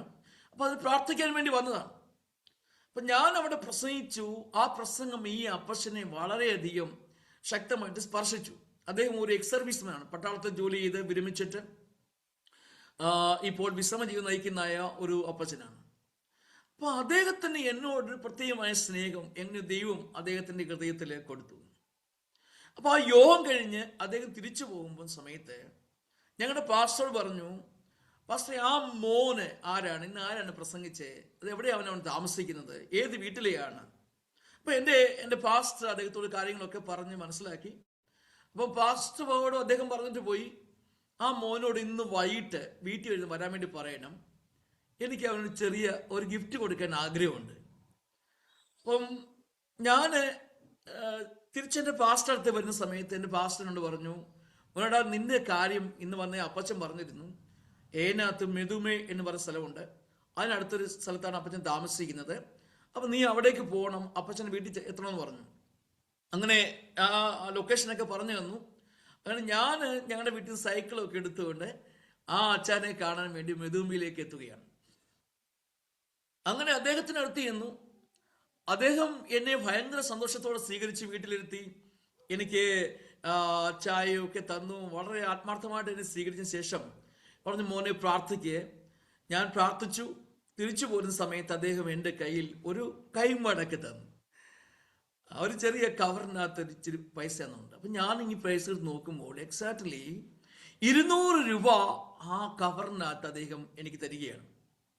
ഇവിടെ അതിശയിപ്പിക്കുന്ന കാര്യം, ഇദ്ദേഹത്തിന് ഞാനിങ്ങനെ നോർത്ത് ഇന്ത്യ പോകുന്ന കാര്യം അറിയത്തില്ല, എനിക്ക് 200 രൂപ ആവശ്യമുണ്ടെന്ന് അറിയത്തില്ല. പക്ഷേ ദൈവം ആ മനുഷ്യൻ്റെ ഹൃദയത്തിൻ്റെ അകത്ത് കൊടുത്ത പ്രേരണ, എക്സാക്ട്ലി 200 രൂപ അദ്ദേഹം ആ കവറിലിട്ട് എനിക്ക് തരികയാണ്. അങ്ങനെ ഞാൻ ഭയങ്കര സന്തോഷവാനായിട്ട് സൈക്കിളിൽ ഇങ്ങനെ വളരെ ആഗ്രഹം സന്തോഷത്തോടു കൂടെ ഇങ്ങനെ വളരെ സ്പീഡിൽ ചവിട്ടി എൻ്റെ വീട്ടിലേക്ക് ഒരു അമ്മയോട് പറയണം, എനിക്ക് 200 രൂപ ലഭിച്ചു, എനിക്ക് അടുത്ത ദിവസം തന്നെ ടിക്കറ്റ് എടുത്തിട്ട് വെസ്റ്റ് ബംഗാളിലേക്ക് പോകണം. വരുന്ന വഴിയിൽ AG ചർച്ചിൻ്റെ പാസ്റ്റർ, ഞങ്ങളുടെ മഞ്ചാടിമുക്ക് എന്ന സ്ഥലമുണ്ട് ഞങ്ങളുടെ നാട്ടില്. അപ്പോൾ അവിടെ AGയുടെ സഭയുണ്ട്. AG സഭയിലെ പാസ്റ്റർ അവിടെ നിൽക്കുന്നു. അത് എന്നെ കണ്ടു, എന്നെ വിളിച്ചു, മോനെ എവിടെ പോയിട്ട് വരുവാണ്? ഞാൻ പറഞ്ഞു, ഞാൻ മെദൂമ വരെ പോയതാണ്. പറഞ്ഞു, വാ കയറി വാ, വന്നിട്ട് പോകാൻ പറഞ്ഞു. അങ്ങനെ ഞാൻ അവിടെ ചെല്ലുന്നു. അപ്പം ഞാൻ ഈ പാസ്റ്ററോട് എൻ്റെ ഈ കാര്യങ്ങൾ പറഞ്ഞു, സന്തോഷം കൊണ്ട്, പാസ്റ്ററെ എനിക്ക് ഇങ്ങനെയൊക്കെ ആയിരുന്നു, അപ്പോൾ എനിക്ക് 200 രൂപ ലഭിച്ചു, ഞാൻ അടുത്ത ആഴ്ചയിൽ തീർച്ചയായിട്ടും വെസ്റ്റ് ബംഗാളിലേക്ക് പോവുകയാണ്. അദ്ദേഹത്തിനും ഭയങ്കര സന്തോഷം. അപ്പോൾ അദ്ദേഹം മിക്കവാറുമൊക്കെ ഞങ്ങളുടെ വീട്ടിൽ വന്ന് പ്രാർത്ഥിക്കുകയൊക്കെ ചെയ്യുന്ന ദിവസമാണ്. ഞാൻ പോരുമ്പോൾ അദ്ദേഹവും എനിക്കൊരു ഗിഫ്റ്റ് എടുത്ത് എൻ്റെ കയ്യിൽ തന്നു. ഞാൻ തിരിച്ച് വീട്ടിൽ വരുന്നു. വീട്ടിൽ വന്ന് അമ്മയോട് കാര്യങ്ങളൊക്കെ പറഞ്ഞു. എൻ്റെ മൂത്ത പെങ്ങളുടെ അടുത്തേക്ക് ഞാൻ ചെന്നു. അളിയനും പെങ്ങളും എന്നെ സാമ്പത്തികമായിട്ട് ഭയങ്കര അവരുടെ പറ്റുന്ന നിലയിലൊക്കെ സഹായിക്കുന്നവരാണ്, ചെറിയ നിലയിലൊക്കെ. അപ്പം ഞാൻ തിരിച്ച് എൻ്റെ സഹോദരിയോടും അളിയനോട് പറഞ്ഞു, ആളെ എനിക്ക് ഇങ്ങനെ പൈസ കിട്ടി, എനിക്കിങ്ങനെ വെസ്റ്റ് ബംഗാളിലേക്ക് പോകണമെന്ന് പറഞ്ഞു. അവർക്കും ഭയങ്കര സന്തോഷമായി. അവരും എങ്ങനെയൊക്കെയോ അവർ കുറച്ച് പൈസയൊക്കെ അറേഞ്ച്മെന്റ് ചെയ്ത് ആ പൈസയും അങ്ങനെ എത്തിച്ചു. അങ്ങനെ വെസ്റ്റ് ബംഗാളിലേക്ക് പോകുവാനുള്ള സാമ്പത്തികം കർത്താവ് വളരെ അതിശയകരമായിട്ട് എൻ്റെ പക്കൽ ഏൽപ്പിച്ചു. അങ്ങനെ 1986 ഫെബ്രുവരി മാസം 22-ാം തീയതി ഞാൻ നാട്ടിൽ നിന്നും വെസ്റ്റ് ബംഗാളിൽ ന്യൂ ജൽപായ്ഗുരി എന്ന റെയിൽവേ സ്റ്റേഷനിലേക്ക് എത്തുന്നു. അവിടേക്ക് പോകുന്നതിന് മുൻപ് എന്നെ കൊണ്ടുപോകാനായിട്ട് ഒരു അച്ചായനുണ്ട്. അദ്ദേഹം അന്ന് വെസ്റ്റ് ബംഗാളിൽ വർക്ക് ചെയ്തുകൊണ്ടിരിക്കുകയാണ്. അപ്പം മാമൻ ജോസഫ് പാസ് അദ്ദേഹത്തിൻ്റെ അഡ്രസ്സും ഒക്കെ തന്നിരുന്നു. ഞാൻ അവിടെ ചെന്നു, അദ്ദേഹത്തെ കണ്ടു. അദ്ദേഹത്തിൻ്റെ കൂടെയാണ് ഞാൻ യാത്ര ചെയ്യുന്നത്. ആദ്യമായിട്ട് ട്രെയിനിൽ ദീർഘമായ ദിവസം 4 ദിവസം ഇരിക്കണം. അപ്പോൾ അന്ന് എൻ്റെ ആ ചെറുപ്രായം, ഈ ട്രെയിൻ യാത്ര, ഇതൊക്കെ ഭയങ്കരമായിട്ട് എന്നെ സന്തോഷിപ്പിക്കുകയാണ്. ഒരു മടിയുമില്ലാതെ, ഒരു ക്ഷീണവുമില്ലാതെ. അന്ന് എനിക്ക് 19 വയസ്സ് പ്രായമുണ്ട്. ആ 19ാമത്തെ വയസ്സിൽ ഞാൻ സിലിഗുഡി എന്ന ആ സ്ഥലത്തേക്ക്, അതായത് വെസ്റ്റ് ബംഗാളിൽ ബാഗ്ഡോഗ്ര, സിലിഗുഡി, ന്യൂ ജൽപായ്ഗുരി എന്ന് പറയുന്ന സ്ഥലങ്ങൾ, ആ ന്യൂ ജൽപായ്ഗുരിയിലാണ് ഞങ്ങളുടെ അതായത് ട്രെയിൻ ഇറങ്ങുന്നത്. അവിടേക്ക് ഞാൻ എത്തുകയാണ്. അവിടേക്ക് എത്തുമ്പോൾ ആർമിയിലെ ചില ആർമി സഹോദരന്മാരുടെ ഒരു വാനിലാണ് ഞങ്ങൾ അവിടെ നിന്നും ബാഗ്ഡോറിലേക്ക് യാത്ര ചെയ്യുന്നത്. ആർമിക്കാരോട് ഒത്തൊക്കെയുള്ള ഒരു യാത്ര, അവരുടെ കൂടെ കയറിയിരുന്ന് അവിടെ ജീപ്പിൽ അവരുടെ ബാക്ക് സീറ്റിൽ ഇരുന്നുകൊണ്ട് ഞങ്ങളുടെ ബാഗ്ഡോറിയിലുള്ള മാമൻ ജോസഫ് പാസ്റ്ററിന്റെ ഭവനത്തിലേക്ക് എത്തിയാണ്. അവിടെ മുതൽ എൻ്റെ മിഷൻ, എൻ്റെ ശുശ്രൂഷയുടെ ആദ്യ ഘട്ടം ആരംഭിക്കുന്നു. ഞാൻ സിലിഗുഡിയിൽ എത്തിയതിനു ശേഷം എൻ്റെ കയ്യിലുണ്ടായിരുന്ന പണമെല്ലാം ഒന്ന് എണ്ണി നോക്കിയപ്പോൾ 150 രൂപ ബാലൻസ് എൻ്റെ കയ്യിലുണ്ട്. അപ്പം ഞാൻ വിചാരിച്ചു, ഇത് അമ്മയ്ക്ക് തിരിച്ചയച്ചു കൊടുക്കാം. അടുത്ത ദിവസം തന്നെ എൻ്റെ കയ്യിൽ നിന്ന് ആ പൈസ മണി ഓർഡറായിട്ട് അമ്മയുടെ പേരിലേക്ക് അയച്ചു കൊടുത്തു. അപ്പം ഞാൻ ഇടയ്ക്കൊരു ആളോട് പറയാം, ഈ ആദ്യം ഞാൻ വന്നതിന് ശേഷം ആ ആദ്യത്തെ ആഴ്ചയിൽ ആ 150 രൂപയ്ക്ക് അടുത്ത് പണം, എക്സാക്ട്ലി ഞാൻ ഓർക്കുന്നില്ല, അത്രയും ആ പണം ഞാൻ തിരിച്ചയച്ചു കൊടുത്തതിന് ശേഷം 10-25 വർഷങ്ങളോളം എൻ്റെ അമ്മയ്ക്ക് എനിക്ക് സഹായിക്കുവാൻ സാധിച്ചിട്ടില്ല എന്ന് പറഞ്ഞാൽ പണം കൊടുക്കാനോ അതൊന്നും എനിക്ക് സാധിച്ചിട്ടില്ല. അപ്പൊ അങ്ങനെ ഒരു മിഷണറി യാത്രയുടെ ഒരു തുടക്കം അങ്ങനെ തുടങ്ങുകയാണ്. അങ്ങനെ വെസ്റ്റ് ബംഗാളിലേക്ക് എത്തുന്ന ഞാൻ, 19 വയസ്സ് മാത്രം പ്രായമുള്ള ഞാൻ, മലയാളം മാത്രം അറിയാമായിരുന്ന എനിക്ക് അവിടെ ചെല്ലുന്നത് എൻ്റെ ജീവിതത്തിൻ്റെ ഒരു ആദ്യ മിഷണറി യാത്രയുടെ ആദ്യ ഘട്ടം എന്ന നിലയിൽ ഒരുപാട് ചലഞ്ചസ് ആയിരുന്നു. എന്ന് പറഞ്ഞാൽ അവിടുത്തെ പ്രകൃതി രീതികൾ, അതുപോലെ തന്നെ അവിടെ ഉണ്ടായിരുന്ന ഭാഷ, ബംഗാളി, നേപ്പാളി, ഹിന്ദി ഭാഷയാണ്. അപ്പൊ ഈ ഭാഷകളൊന്നും അറിയാതെ ഞാൻ ഒരു മലയാളി അവിടെ എത്തുകയാണ്. അന്ന് ഞങ്ങളുടെ ടീമിൽ മാമച്ചാനും ആ കുടുംബം ഒഴിച്ച് ആദ്യത്തെ മലയാളി നിലയിൽ ഞാൻ മാത്രമാണ് അപ്പോഴും അവിടെ ഉള്ളത്. ഞാൻ ചെന്നതിന് ശേഷം മറ്റു ചില മലയാളി സഹോദരന്മാരൊക്കെ അവിടെ വന്നെങ്കിലും ആദ്യം ഞാൻ അവിടെ ചെല്ലുമ്പോൾ ഈ മലയാളത്തിൽ എന്തെങ്കിലും പറയണമെന്നുണ്ടെങ്കിൽ എനിക്ക് മാമച്ചാൻ മാത്രമേ ഉള്ളൂ. അപ്പം മാമച്ചാൻ അടുത്ത് ഞാനിങ്ങനെ കാര്യങ്ങളൊക്കെ സംസാരിക്കുകയാണ്. അപ്പം മാമച്ചാൻ ഭയങ്കര ഫ്രണ്ട്ലിയാണ്, ഒരു സഹോദരനെ പോലെയാണ് എന്നെ ആ സമയത്ത് കാണുന്നത്. അമ്മാമയും കുഞ്ഞുങ്ങൾ വളരെ ചെറുപ്പമാണെന്ന്, കൊച്ചു കുഞ്ഞുങ്ങളാണ്. അപ്പം അമ്മാമയും മാമച്ചാനും എന്നോട് ഭയങ്കര ഫ്രണ്ട്ലി ഇടപെടുകയും സഹകരിക്കുകയൊക്കെ ചെയ്യുന്നു. അപ്പം ഞാനിങ്ങനെ അവിടെ എല്ലാ ദിവസവും രാവിലെ ഞങ്ങൾ ടീം വർക്കിന് വേണ്ടി പോകും. അപ്പം പോകുമെന്ന് പറഞ്ഞാൽ ഭയങ്കര വലിയ വലിയ വലിയ വലിയ പർവ്വത നിരകളിലൊക്കെയാണ് അവിടെ ഉള്ളത്. അപ്പം അവിടേക്കൊക്കെ ഞങ്ങൾ ഇങ്ങനെ യാത്ര ചെയ്യുകയാണ്. അപ്പം ഈ യാത്രയിലൊക്കെ ഞാൻ മാത്രം ഒരാള് ഇങ്ങനെ സുവിശേഷം ഷെയർ ചെയ്യാതെ എല്ലാം കേട്ടുകൊണ്ടിരിക്കുകയാണ്. അപ്പം ഞങ്ങളൊരു 5-6 നേപ്പാളി സഹോദരന്മാരൊക്കെ ഉണ്ട്, അവരുടെ കൂടെയാണ് ഞാൻ യാത്ര ചെയ്യുന്നത്. അപ്പോൾ അങ്ങനെ കുറച്ച് ചില ദിവസങ്ങൾ കഴിഞ്ഞപ്പോൾ മറ്റു ചില സഹോദരങ്ങളുടെ കൂടെ മലയാളി സഹോദരന്മാരൊക്കെ ഞങ്ങളുടെ ടീമിലേക്ക് കടന്നു വന്നു. അങ്ങനെ ഞങ്ങളൊരു കുറച്ച് ഗ്രൂപ്പായിട്ട് ഇങ്ങനെ ഭയങ്കര സന്തോഷത്തോടു കൂടെ നേപ്പാൾ, ഭൂട്ടാൻ, സിക്കിം, അതുപോലെ ബംഗ്ലാദേശിന്റെ ബോർഡർ ഭാഗങ്ങളിലൊക്കെ പോയി സുവിശേഷം ഇങ്ങനെ അറിയിക്കുക. അന്ന് ട്രാക്ട് ഡിസ്ട്രിബ്യൂഷനാണ് ഏറ്റവും കൂടുതൽ ചെയ്യുന്നത്. അപ്പോൾ അങ്ങനെ ഞങ്ങൾ ഒരിക്കൽ ഞങ്ങളൊരു വലിയൊരു പർവ്വത പ്രദേശത്തേക്ക് പോയി. ഞങ്ങൾ ഒരു ജീപ്പിൽ യാത്ര ചെയ്ത് ഒരു പർവ്വതത്തിന്റെ താഴ്വരയിലേക്ക് ചെന്ന് ഇറങ്ങുന്നു. അവിടെ നിന്നും ഞാനും എന്നോട് കൂടെ ഒരു മലയാളി സഹോദരനുണ്ട്, അദ്ദേഹവും ഞങ്ങളുടെ കൂടെ കുറച്ച് നേപ്പാളി സഹോദരന്മാരും ഒക്കെ ഒന്നിച്ച് ഞങ്ങൾ ഇങ്ങനെ യാത്ര നടക്കാൻ തുടങ്ങി. ഒരു 2 മണിക്കൂറോളം നടന്ന് ആ പർവ്വതത്തിന്റെ ഒരു ഭാഗത്തേക്ക് എത്തുകയാണ്. അപ്പൊ അവിടെ ചെല്ലുമ്പോൾ ആദ്യമായിട്ട് ഞാൻ ഈ പർവ്വതവാസികളെ കാണുന്ന ഒരു സമയം ഭയങ്കരമായിട്ട് സന്തോഷം. കാരണം അവർ ഈ നേപ്പാളി ആൾക്കാരാണ്, നല്ലപോലെ വെളുത്തതാ. പക്ഷെങ്കില് ആ പർവ്വതത്തിൽ വസ്ത്രധാരണങ്ങളൊക്കെ വളരെ കുറവാണ്. കുഞ്ഞുങ്ങളൊന്നും വസ്ത്രമൊന്നും ഉടുക്കാതെയാണ് അവിടെ നിൽക്കുന്നത്. പേരിന് വേണ്ടി മാത്രം അവര് കുറച്ച് വസ്ത്രങ്ങളൊക്കെ എടുത്തിട്ടുണ്ട്, അത്ര മാത്രമേ ഉള്ളൂ. അപ്പൊ ഇതൊക്കെ കണ്ടു കഴിഞ്ഞപ്പോൾ ഇവരോട് ഞാൻ മാത്രം സുവിശേഷം പറയുന്നില്ല.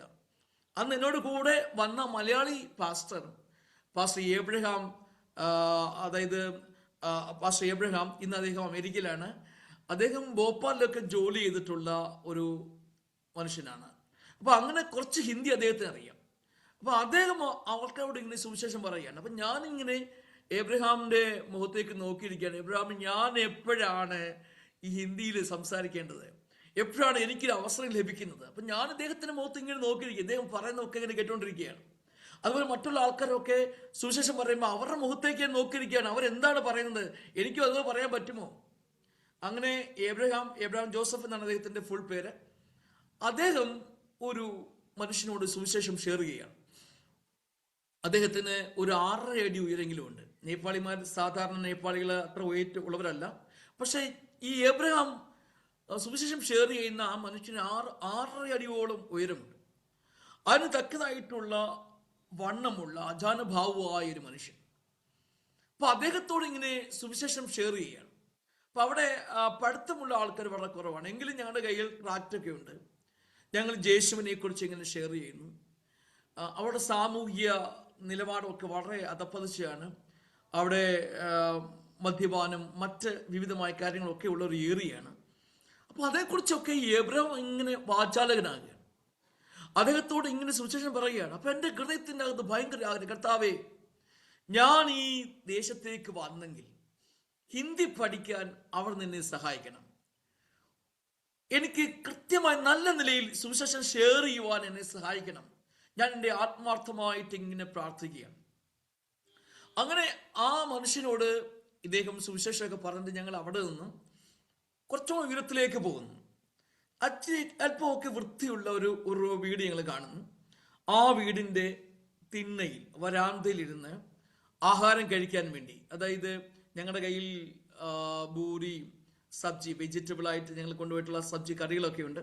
അപ്പൊ അതൊക്കെ തുറന്ന് കഴിക്കാൻ വേണ്ടി തുടങ്ങിക്കൊണ്ടിരിക്കുന്ന സമയത്ത്, ആഹാരം കഴിക്കാൻ വേണ്ടി തുടങ്ങുന്ന ആ ഒരു സമയം അതിഭയങ്കരമായ അലർച്ച കേൾക്കുകയാണ്. അതും ചുറ്റുപാടുമൊക്കെ വനമാണ്, മലമ്പ്രദേശമാണ്. ഇപ്പൊ എന്താണ് ഈ ഭയങ്കര അലർച്ച? അപ്പൊ ഞാൻ വിചാരിച്ചു, ഇന്ന് ജീവിതത്തിന്റെ കഥ കഴിഞ്ഞു. ഞാൻ അങ്ങോട്ട് ചെന്ന് 1 മാസം പോലൊക്കെ ആയിട്ടില്ല. അപ്പം ഇവിടെ വെച്ച് അവസാനിക്കുകയാണ്. കാരണം ഭയങ്കര അലർച്ച, ഒരു വലിയ ഏതെങ്കിലും പുലിയോ കടുവോ ഒക്കെ വരികയായിരിക്കാം, സിംഹം വരികയായിരിക്കാം, അത് ഞങ്ങളെ ഇവിടെ വെച്ച് അവസാനിപ്പിക്കും. അങ്ങനെ ചിന്തിച്ചുകൊണ്ടിരിക്കുന്ന സമയത്ത് ഞാൻ നോക്കിയപ്പം ഞങ്ങൾ അല്പസമയം മുൻപ് സുവിശേഷം ഷെയർ ചെയ്ത ആ അജാനുഭാവുവായ മനുഷ്യൻ, അദ്ദേഹത്തിന്റെ കയ്യിൽ ഒരു ഭയങ്കര വാള് കൈ വെച്ചിരിക്കുകയാണ്. സാധാരണ നമ്മളെ നേപ്പാളിലൊക്കെ പോലുള്ളവർക്ക് അറിയാം, അവരുപയോഗിക്കുന്ന ഒരു സാധനം ചൂരി എന്ന് പറയും, ഒരു വലിയ വാളുണ്ട്. അപ്പൊ ആ വാള് കൈ വെച്ചുകൊണ്ട് അദ്ദേഹം ഓടി വരികയാണ് ഞങ്ങളെ വെട്ടുവാൻ വേണ്ടി. ആ വരവ് കണ്ടപ്പോൾ മനസ്സിലായി ഇവിടെ വച്ച് അവസാനിച്ചു, എല്ലാം തീർന്നു. ഒരു നിമിഷം എല്ലാ കാര്യം ചിന്തിച്ചു. അമ്മയെ കുറിച്ച് ഓർത്തു, സഹോദരിമാരെ കുറിച്ച് ഓർത്തു, സഹോദരന്മാരെ കുറിച്ച് ഓർത്തു. എല്ലാം ഇവിടെ വെച്ച് അവസാനിക്കുകയാണ്. അദ്ദേഹത്തിന്റെ കയ്യിരിക്കുന്ന വാള് വലിയ മൂർച്ചയുള്ള വാള്. പക്ഷെ അദ്ദേഹം ഇങ്ങനെ വന്ന സമയത്ത് തന്നെ ഞങ്ങൾ എല്ലാവരും എഴുന്നേറ്റ് കരങ്ങൾ കോർത്ത് പിടിച്ച് എല്ലാവരും പ്രാർത്ഥിക്കാൻ വേണ്ടി തുടങ്ങി. ഞങ്ങൾ എല്ലാവരും കണ്ണടച്ച് ഇങ്ങനെ പ്രാർത്ഥിക്കാൻ വേണ്ടി തുടങ്ങി. അന്യഭാഷകളിൽ പ്രാർത്ഥിക്കാൻ വേണ്ടി തുടങ്ങി. അങ്ങനെ പ്രാർത്ഥന മുൻപോട്ട് പോകുന്ന സമയത്ത് ഒരു 10 മിനിറ്റ് ഓളം ഇദ്ദേഹം ഞങ്ങളുടെ ചുറ്റുപാടും ഇങ്ങനെ ഓടി എന്തൊക്കെയോ ഇങ്ങനെ സംസാരിക്കും. എനിക്കൊന്നും മനസ്സിലായില്ല. ഒരു 10 മിനിറ്റ് കഴിഞ്ഞപ്പോൾ ഈ വന്നതുപോലെ തന്നെ ഈ മനുഷ്യൻ താഴേക്ക് അങ്ങ് പോവുകയാണ്. അപ്പൊ ഭയങ്കര ആശ്വാസം, മരിക്കുകയില്ല എന്ന ചിന്ത വന്നു. അവസാനം ആ വീട്ടിലെ സ്ത്രീ ഓടി വന്ന് ഞങ്ങൾ പറഞ്ഞു, കുഞ്ഞുങ്ങളെ നിങ്ങൾ ഇനി ഇവിടെ നിൽക്കേണ്ട, നിങ്ങൾ എത്ര വേഗത്തിൽ ഇവിടുന്ന് പോയിക്കൊള്ളാൻ പറഞ്ഞു. അങ്ങനെ ഞങ്ങളെ കഴിക്കാൻ വേണ്ടി വെച്ച ആഹാര സാധനമൊക്കെ അവിടെ തന്നെ ഉപേക്ഷിച്ചിട്ട് ഞങ്ങളെല്ലാവരും അവിടെ നിന്ന് താഴേക്ക്, അതായത് വേറൊരു സൈഡിൽ കൂടെ മലയാണല്ലോ, അപ്പം ഞങ്ങൾ ലെഫ്റ്റ് സൈഡിൽ കൂടെ താഴേക്ക് പോവുകയാണ്. അപ്പം വളരെ സ്പീഡിൽ ഞങ്ങൾ ഒരു എത്രയോ കിലോമീറ്റർ, ഞങ്ങൾ എത്ര മണിക്കൂറാണ് നടന്ന് മുകളിൽ വന്ന് അത്രയും മിനിറ്റ്, വളരെ ചുരുങ്ങിയ മിനിറ്റുകൾ കൊണ്ട് തന്നെ താഴേക്ക് എത്തുന്നു. അപ്പോൾ താഴെ ചെല്ലുമ്പോൾ അവിടെ കുറച്ച് ആൾക്കാരൊക്കെ ഉണ്ട്. ഞങ്ങൾ ആ ജീപ്പിൽ വന്ന് ഇറങ്ങി ആ ഭാഗത്തേക്ക് ഞങ്ങൾ എത്തുകയാണ്. അപ്പോൾ അവിടെ ചെല്ലുമ്പോൾ ഞങ്ങളിങ്ങനെ പറഞ്ഞു, ഇങ്ങനൊരു സംഭവം ഉണ്ടായി, ഇത് എന്താണ് സംഭവം? അപ്പോൾ അവിടെയുള്ള ആൾക്കാർ പറഞ്ഞു, അദ്ദേഹം ഒരു മന്ത്രവാദിയാണ്.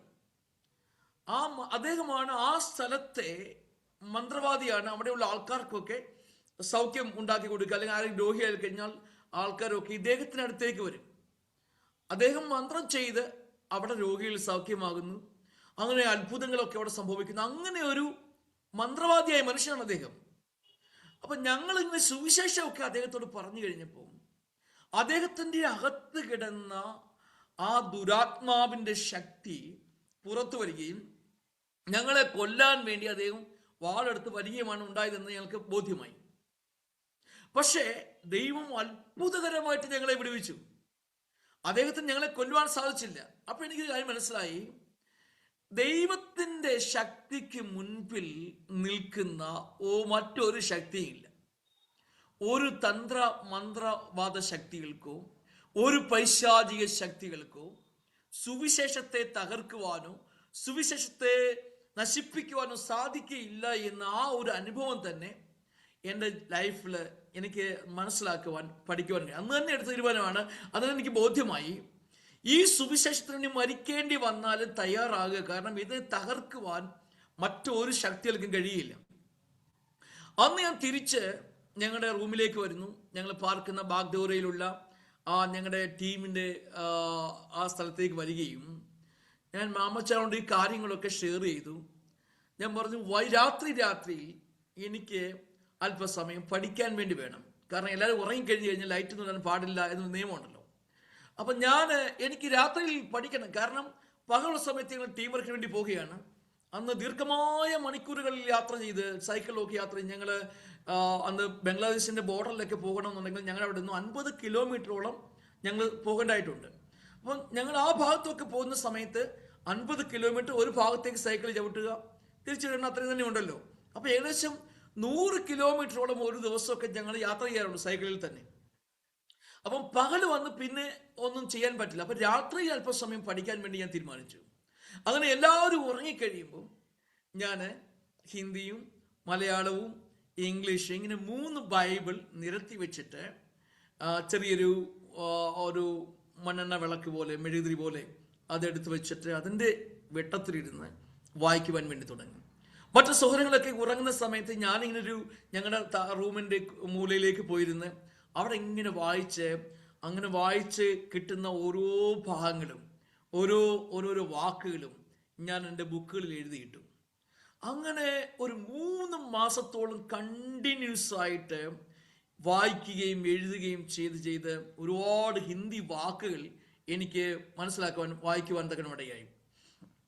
അങ്ങനെ ഞാൻ ആദ്യമായിട്ട് ഹിന്ദിയിൽ പഠിക്കുന്ന ഒരു വാക്ക് കോയ് ബാത്ത് നഹീ എന്നുള്ള ഒരു വാക്കാണ്. കോയ് കൊയ് ബാത്ത് നെയ് എന്ന് പറഞ്ഞ മലയാളത്തിൽ ആ കുഴപ്പമൊന്നുമില്ല എന്ന് പറയുന്ന ഒരു അർത്ഥത്തിലുള്ള ഒരു പദപ്രയോഗമാണ്. അപ്പം ഞാൻ എല്ലാവരോടും എന്ത് പറഞ്ഞാലും ആദ്യം എൻ്റെ നാവിൽ വരുന്നത് കൊയ് ബാത്ത് നെയ് എന്നാണ്. അപ്പോൾ ആരെന്ത് ചോദിച്ചാലും ഞാൻ കൊയ് ബാത്ത് നെയ് എന്ന് പറയും. അപ്പോൾ അത് കേൾക്കുമ്പോൾ അവർക്ക് ചിരി വരും. പക്ഷേ ഞാൻ വളരെ ആത്മാർത്ഥമായിട്ട് പറയുന്നത്, പക്ഷെ അവർക്ക് ഞാൻ പറയുന്ന വാക്കുകളുടെ സെന്റൻസ് അതിൻ്റെ കോണ്ടെക്സ്റ്റുകൾ മനസ്സിലാകുമ്പം ഞാൻ പറയുന്നത് തെറ്റാണെന്ന് അവർക്ക് തോന്നിക്കുകയാണ്. അപ്പോൾ ഇങ്ങനെ ഒരിക്കൽ അവിടെ കുറച്ച് നാൾ കഴിഞ്ഞപ്പോൾ അവിടെ കൺവെൻഷൻ നടക്കുകയാണ്. കൺവെൻഷൻ നടക്കുന്ന സമയത്ത് അവിടെ ഞങ്ങൾ ടീം മെമ്പേഴ്സിനെയൊക്കെ അവരുടെ ഉത്തരവാദിത്തം ഏൽപ്പിച്ചിട്ടുണ്ട്. അപ്പോൾ എന്നെയും വേറൊരു നേപ്പാളി പയ്യനെയും കൂടെ ഞങ്ങൾ ഒരു ചാക്ക് അരി ഇങ്ങനെ എടുത്തുകൊണ്ട് പോകണം. അപ്പം ഞാനൊരു ഭാഗത്ത് പിടിച്ചിരിക്കുന്നു, ആ പയ്യൻ മറുഭാഗത്ത് പിടിച്ചിരിക്കുന്നു. അപ്പോൾ എൻ്റെ കയ്യിൽ നിന്ന് ഈ അരി എന്ന് താഴേക്ക് അങ്ങ് വഴുതി വീഴുക. അപ്പോൾ അവൻ്റെ കാലിൽ വീഴുകയാണ്. അപ്പോൾ അവൻ എന്തോ ദേഷ്യപ്പെട്ടവനോട് സംസാരിക്കുന്നു. ഞാൻ പറയുന്നത് കോയ് ബാത്ത് നെയ്. അപ്പോൾ ഇത് കേട്ട് കഴിഞ്ഞപ്പോൾ ഉടനെ കുറച്ചും കൂടെ ദേഷ്യപ്പെട്ട് അവനെന്നെ അടിക്കാൻ വേണ്ടി വരിക. അദ്ദേഹം ആക്ച്വലി തമാശയായിട്ടാണെങ്കിലും അദ്ദേഹത്തിന് ഭയങ്കര ദേഷ്യമുണ്ടായി ഞാൻ കോയ് ബാത്ത് നെയ് എന്ന് പറഞ്ഞു കഴിഞ്ഞപ്പോൾ. കാരണം ഈ അരിച്ചാക്ക് അദ്ദേഹത്തിൻ്റെ ദേഹത്ത് വീഴുന്നു, എൻ്റെ കാരണം കൊണ്ടാണ് ഈ ചാക്ക് വീഴുന്നത്. അപ്പോൾ ഇത് കേട്ടിട്ട് അദ്ദേഹം ദേഷ്യപ്പെട്ട് എന്നെ അടിക്കാൻ വേണ്ടി വരികയാണ്. പക്ഷെ അടിച്ചതൊന്നുമില്ല. ഇനി അതാണ് എൻ്റെ ലൈഫിലെ ഒരു പ്രത്യേക അനുഭവം എന്ന് പറയുന്നത്. പക്ഷേ ഞാനിങ്ങനെ നിരന്തരമായിട്ട് പഠിക്കാൻ തുടങ്ങി. പാസ്റ്റർ മാമൻ ജോസഫ് പ്രസംഗിക്കാൻ നിൽക്കുമ്പം അദ്ദേഹം പറയുന്ന ഓരോ വാക്കുകൾ ഞാൻ എഴുതിയിട്ട് അങ്ങനെ പഠിക്കാൻ തുടങ്ങി. ദൈവത്തിൻ്റെ കൃപയാൽ കർത്താവ് എന്നെ വളരെ വേഗത്തിൽ തന്നെ ഹിന്ദി പഠിക്കുവാനുള്ള സാവകാശങ്ങൾ തന്നു. അന്ന് അവിടെ ആയിരിക്കുമ്പോൾ ഹിന്ദി മാത്രമല്ല നേപ്പാളി പഠിക്കുവാൻ എനിക്കിടയായി. നേപ്പാളിൽ ഞാൻ ചെറിയ നിലയിൽ പ്രസംഗിക്കാൻ വേണ്ടി തുടങ്ങി. നേപ്പാളി ഭാഷയിൽ, ഹിന്ദി ഭാഷയിൽ, അങ്ങനെ ബംഗാളി ഭാഷ, ഇങ്ങനെ ഈ 2-3 ഭാഷകൾ കുറേശ്ശെയായിട്ടൊക്കെ പഠിക്കുവാൻ ഇടയായി.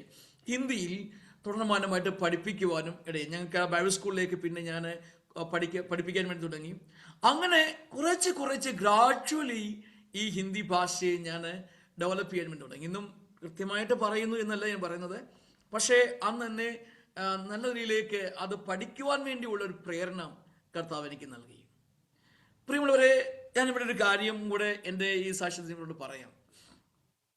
ദൈവത്തിന് നമ്മളെക്കുറിച്ച് ഒരു ഹിതമുണ്ടെങ്കിൽ, ഒരു പ്ലാൻ ഉണ്ടെങ്കിൽ, ആ പ്ലാനുകൾക്കെതിരെ അതിനെ സ്റ്റോപ്പ് ചെയ്യുവാനോ നമ്മൾ ആ ഉദ്ദേശത്തിൽ എത്തുന്നതിന് മുൻപ് നമുക്ക് എന്തെങ്കിലും സംഭവിക്കാനോ ഒന്നും കർത്താവ് അനുവദിക്കുകയില്ല. നമ്മളെക്കുറിച്ചുള്ള ദൈവത്തിൻ്റെ ഹിതം എന്താണെന്ന് കൃത്യമായി അറിയാവുന്ന ഒരു ദൈവത്തിന് നമ്മളെ എങ്ങനെ ഉപയോഗിക്കണം അറിയാവുന്ന ആ ദൈവം അതനുസരിച്ചുള്ള പാതകളിലൂടെയാണ് നടത്തിക്കൊണ്ട് പോകുന്നത്. അതാണ് എൻ്റെ ജീവിതത്തിൽ എനിക്ക് മനസ്സിലാക്കാൻ പറ്റിയത്. അപ്പം ഞാനിങ്ങനെ കുറേ നാൾ ഇങ്ങനെ ഈ മലകളൊക്കെ പോവുകയും നേപ്പാൾ, ഭൂട്ടാൻ, സിക്കിം ഭാഗങ്ങളിലൊക്കെ പോകുന്ന സമയത്ത് എൻ്റെ ഹൃദയത്തിലേക്ക് വന്നൊരു ചിന്തയുണ്ട്. എൻ്റെ പിതാവ് നിർത്തിയ വേല എനിക്ക് ശക്തമായിട്ട് ചെയ്തെടുക്കണം. ഇനി എന്ത് വന്നാലും ഞാൻ പുറകോട്ട് പോകില്ല കർത്താവേ. ഒരു ദിവസം പ്രാർത്ഥിക്കും. അതിനുവേണ്ടി എന്തെല്ലാം കഷ്ടതകളാണ് സഹിക്കേണ്ടത് അത് സഹിക്കാൻ തയ്യാറാണെന്ന് പറഞ്ഞുകൊണ്ടാണ് ഞാൻ ഈ ഓരോ ദിവസവും ജീവിക്കുന്നത്. ഒരു ദിവസം ഞങ്ങളുടെ അതായത് മാമൻ ജോസഫ് പാസ്റ്റർ ഞങ്ങളുടെ ടീമിൻ്റെ ഡയറക്ടറാണ്. അദ്ദേഹം എന്നോട് പറഞ്ഞു, അദ്ദേഹം തമ്പി എന്നാണ് വിളിക്കുന്നത്, തമ്പി നമുക്ക് ഇന്ന് ഒരു സ്ഥലത്തേക്ക് ഭൂട്ടാൻ്റെ ഒരു ബോർഡറിൽ ഒരു കൺവെൻഷൻ ഉണ്ട്, അവിടേക്ക് പോകണം, നീയും എൻ്റെ കൂടെ വരണം. അങ്ങനെ അദ്ദേഹത്തോടു കൂടെ ഞാൻ ആ യോഗത്തിന് വേണ്ടി കടന്നു പോവുകയാണ്. അതൊരു ട്രൈബൽ ഏരിയയാണ്, ആദിവാസിയുടെ ഉള്ള ഒരു മീറ്റിംഗ് ആണ്. അപ്പം ഞങ്ങൾ അവിടെ ചെല്ലുമ്പോൾ അദ്ദേഹമാണ് മുഖ്യ പ്രസംഗകൻ, അദ്ദേഹമാണ് അവിടുത്തെ മുഖ്യ അതിഥിയായിട്ട് ചെല്ലുന്നത്. അപ്പോൾ അദ്ദേഹത്തിന് വേണ്ടി വിരിച്ചു കൊടുത്തിരിക്കുന്ന കട്ടിൽ എന്ന് പറഞ്ഞു കഴിഞ്ഞാൽ ഈ മുളകണ്ണുണ്ടാക്കിയിരിക്കുന്ന ഒരു കട്ടിൽ, അതിനകത്ത് കച്ചിയെല്ലാം വിരിച്ച് മുകളിൽ കുറച്ച് ഷീറ്റുകളൊക്കെ ഇട്ട് അവിടെയാണ് മാമച്ചാൻ കിടക്കുന്നത്. അതിനടുത്ത് തന്നെയാണ് ഞാനും എനിക്ക് സീറ്റ് ഒരുക്കിയിരിക്കുന്നത്. അപ്പോൾ അങ്ങനെ ഞങ്ങൾ ആ മുള കൊണ്ടുണ്ടാക്കിയ ആ കട്ടിൽ എന്ന് പറയാൻ പറ്റില്ല, ഇങ്ങനെ ഉണ്ടാക്കി വെച്ച് ചെറിയ അതിൻ്റെ തൂണ് കൊടുത്തിട്ട് ഉണ്ടാക്കി വെച്ചിരിക്കുക. അതിൻ്റെ പുറത്ത് കച്ചിയൊക്കെ വിരിച്ചിട്ട് ഞങ്ങൾക്ക് വേണ്ടിയുള്ള കിടക്ക വെച്ചിരിക്കുകയാണ്. അപ്പോൾ അങ്ങനെ ഞങ്ങൾ അവിടെ വിശ്രമിക്കുന്ന സമയത്ത് ആദ്യം അവർ ബ്രേക്ക്ഫാസ്റ്റ് കൊണ്ടുവരികയാണ്. അപ്പം ബ്രേക്ക്ഫാസ്റ്റ് കൊണ്ടുവരുമ്പം എന്തോ ഈ ബ്രേക്ക്ഫാസ്റ്റിൻ്റെ കൂടെ ചിക്കനും കൂടെ ഉണ്ട്, ചിക്കൻ കറിയുണ്ട്. അപ്പം ഞങ്ങളത് കഴിക്കാൻ വേണ്ടി ഇരിക്കുന്നു. മാമച്ചാനും ഞാനവിടെ ഇങ്ങനെ ഇരിക്കുകയാണ്. അപ്പം അദ്ദേഹത്തിന് വർഷങ്ങളായിട്ടുള്ള പരിചയം ഉള്ളത് കൊണ്ട് ഈ ആഹാരമൊക്കെ ഈസിയായിട്ട് അദ്ദേഹം ഉപയോഗിക്കാൻ കുഴപ്പമില്ല. പക്ഷെ എൻ്റെ ഒരു ആദ്യത്തെ ഒരു അനുഭവമാണ്. അപ്പം ഞാനവിടെ ചെല്ലുന്നു, ട്രൈബൽസിൻ്റെ ആഹാരമാണ്, അങ്ങനെ ഒരു അനുഭവം നമുക്ക് ഉണ്ടായിട്ടില്ല. അപ്പോൾ അവർ തന്നെ ഈ ആഹാരം കഴിക്കാം വളരെ ആഗ്രഹത്തോടെ, കാരണം ഞാൻ മിഷണറിയാണ്. അപ്പോൾ എനിക്ക് ട്രൈബൽസിൻ്റെ ആഹാരം എങ്ങനെയാണ് രുചിച്ച് നോക്കണം. എനിക്ക് ഭയങ്കര സന്തോഷമായിട്ട് ഞാനും മാമച്ചോട് കൂടെ ചേർന്ന് ആഹാരം കഴിക്കാൻ വേണ്ടി തുടങ്ങുന്നു. അപ്പോൾ ചിക്കൻ്റെ പീസ് എടുക്കുകയാണ്. അപ്പോൾ അതങ്ങനെ എടുത്തു നോക്കുന്ന സമയത്ത് ചിക്കൻ്റെ വിരലുകൾ, കൈവിരലുകളാണ് അതിനകത്ത് കാണുന്നത്. അത് നഖം ഉൾപ്പെടെ അതിനകത്തുണ്ട് ഓൾറെഡി. അപ്പം ഞാൻ ഒരിക്കൽ പോലും ഇമാജിൻ പോലും എനിക്ക് ചെയ്യാൻ പറ്റില്ല, ചിക്കൻ കറിയുടെ കൂടെ ചിക്കൻ്റെ കാലും കൂടെ കറി വെക്കും, അതും കൂടെ കഴിക്കാമെന്ന് ഒരിക്കലും എനിക്ക് ചിന്തയില്ല. ഇന്ന് എനിക്കറിയാം, കാരണം ഇന്ന് ഇവിടെയുള്ള ആൾക്കാരൊക്കെ അത് വാങ്ങിച്ച് കഴിക്കുന്നത് കണ്ടിട്ടുണ്ട്. അപ്പം പക്ഷെ അന്ന് എനിക്ക് അറിയത്തില്ല. ആ ചിക്കൻ്റെ കാല് ഞാൻ കണ്ടതും എന്നെ ഒമിറ്റ് ചെയ്യാൻ വേണ്ടി തുടങ്ങി, ഭയങ്കരമായിട്ട് എന്നെ ഒമിറ്റ് ചെയ്യാൻ തുടങ്ങി. ഒമിറ്റിങ്ങിനോട് കൂടെ തന്നെ ലൂസ് മോഷനും. അന്ന് എനിക്ക് ആഹാരം കഴിക്കാൻ പറ്റിയില്ല. മാമച്ചായൻ വേറെ ഒരു സഹോദരനെ എവിടെയോ വിട്ടിട്ട് എവിടെയോ പോയി അന്ന് കിട്ടുന്ന ബ്രെഡ്, മോഡേൺ ബ്രെഡ്, അന്ന് ഒത്തിരി ദൂരത്ത് പോകണം, ആ ബ്രെഡ് വാങ്ങിപ്പിച്ചുകൊണ്ട് വന്ന് അങ്ങനെയാണ് ഞാൻ ആ 2-3 ദിവസം അവിടെ പിന്നീടുള്ള ദിവസങ്ങൾ കഴിഞ്ഞത്. പക്ഷേ അതെൻ്റെ ഹൃദയത്തെ ഭയങ്കരമായിട്ട് വേദനിപ്പിച്ചു. ഞാൻ പ്രാർത്ഥിച്ചു, ദൈവമേ, നീ എന്നെ ഒരു മിഷണറി ആയിട്ട് മിഷൻ വർക്കിന് വേണ്ടി ഇവിടെ കൊണ്ടുവന്നാണ്, ഇവരുടെ ആഹാരങ്ങൾ കഴിക്കാനുള്ള ഒരു നല്ല മനസ്സെനിക്ക് തരണം, എന്നെ അതിനായിട്ട് സഹായിക്കണം. അങ്ങനെ ഞാൻ അഡ്ജസ്റ്റ് ചെയ്യാൻ വേണ്ടി തുടങ്ങി. ഇപ്പം ഏത് ഗ്രാമത്തിൽ ചെന്നാലും അവരുണ്ടാക്കുന്ന ആഹാരം കഴിക്കാൻ ഒരു പ്രയാസമില്ല. ഏത് ആഹാരമാണെങ്കിലും അവിടെ ആഹാരങ്ങൾ നല്ലതെന്ന് ബോധ്യമുള്ള ആഹാരങ്ങൾ എന്ന് പറഞ്ഞു കഴിഞ്ഞാൽ, നമുക്ക് അത് പല ആഹാരങ്ങളുണ്ടല്ലോ കഴിക്കാൻ പറ്റാത്തതുണ്ടല്ലോ, അതൊഴിച്ചാൽ ബാക്കിയുള്ള അവർ ഉണ്ടാക്കുന്ന എല്ലാ ആഹാരങ്ങളും കഴിക്കാനുള്ള മനസ്സ്, അതിനുള്ള ആഗ്രഹം കർത്താവ് എനിക്ക് തന്നു. ഞങ്ങൾ അങ്ങനെ ഇതുപോലുള്ള ഒത്തിരി അനുഭവങ്ങൾ, അങ്ങനെ പലയിടങ്ങളിൽ ആഹാരത്തിൻ്റെ വിഷയത്തിൽ എനിക്ക് ഇഷ്യൂസുകൾ ഉണ്ടായിട്ടുണ്ട്. ആരംഭ കാലഘട്ടങ്ങളിൽ എന്നെ മാമച്ചാൻ അവിടെ നിന്നും ഒരു സാലുകൂട എന്ന് പറഞ്ഞ സ്ഥലത്തേക്ക് മിഷണറി ആയിട്ട് പറഞ്ഞയച്ചു. അപ്പം ഞാൻ അവിടെ പോയി ഇങ്ങനെ പാർക്കുന്ന ഒരു സമയം, അങ്ങനെ പാർത്തുകൊണ്ടിരിക്കുന്ന സമയത്ത് അവിടെ രാജവംശിപ്പെട്ട, അല്ലെങ്കിൽ ഈ ബംഗാളിൽ രാജവംശത്തിൽപ്പെട്ട രാജവംശി എന്ന് പറയുന്ന ഒരു വിഭാഗമുണ്ട്. അതൊരു അപ്പച്ചൻ എന്നെ ഭയങ്കര ഇഷ്ടം. എൻ്റെ വീട്ടിൽ വരികയും എൻ്റെ കൂടെ നമ്മുടെ ആരാധനയ്ക്കൊക്കെ വരികയും സംബന്ധിക്കുകയൊക്കെ ചെയ്യും. അങ്ങനെ ഒരു ദിവസം ഈ അപ്പച്ചൻ എന്നെ അവിടെ ആഹാരത്തിന് വേണ്ടി വിളിക്കുകയാണ്. അദ്ദേഹം എന്നെ വിളിക്കുന്ന സമയത്ത് ഞാൻ ആഹാരത്തിന് വേണ്ടി അവിടെ ചെല്ലുന്നു. അപ്പം ഭയങ്കര സന്തോഷത്തോടെ ചോറാണ് അദ്ദേഹം ഉണ്ടാക്കുന്നതെന്ന് പറഞ്ഞു.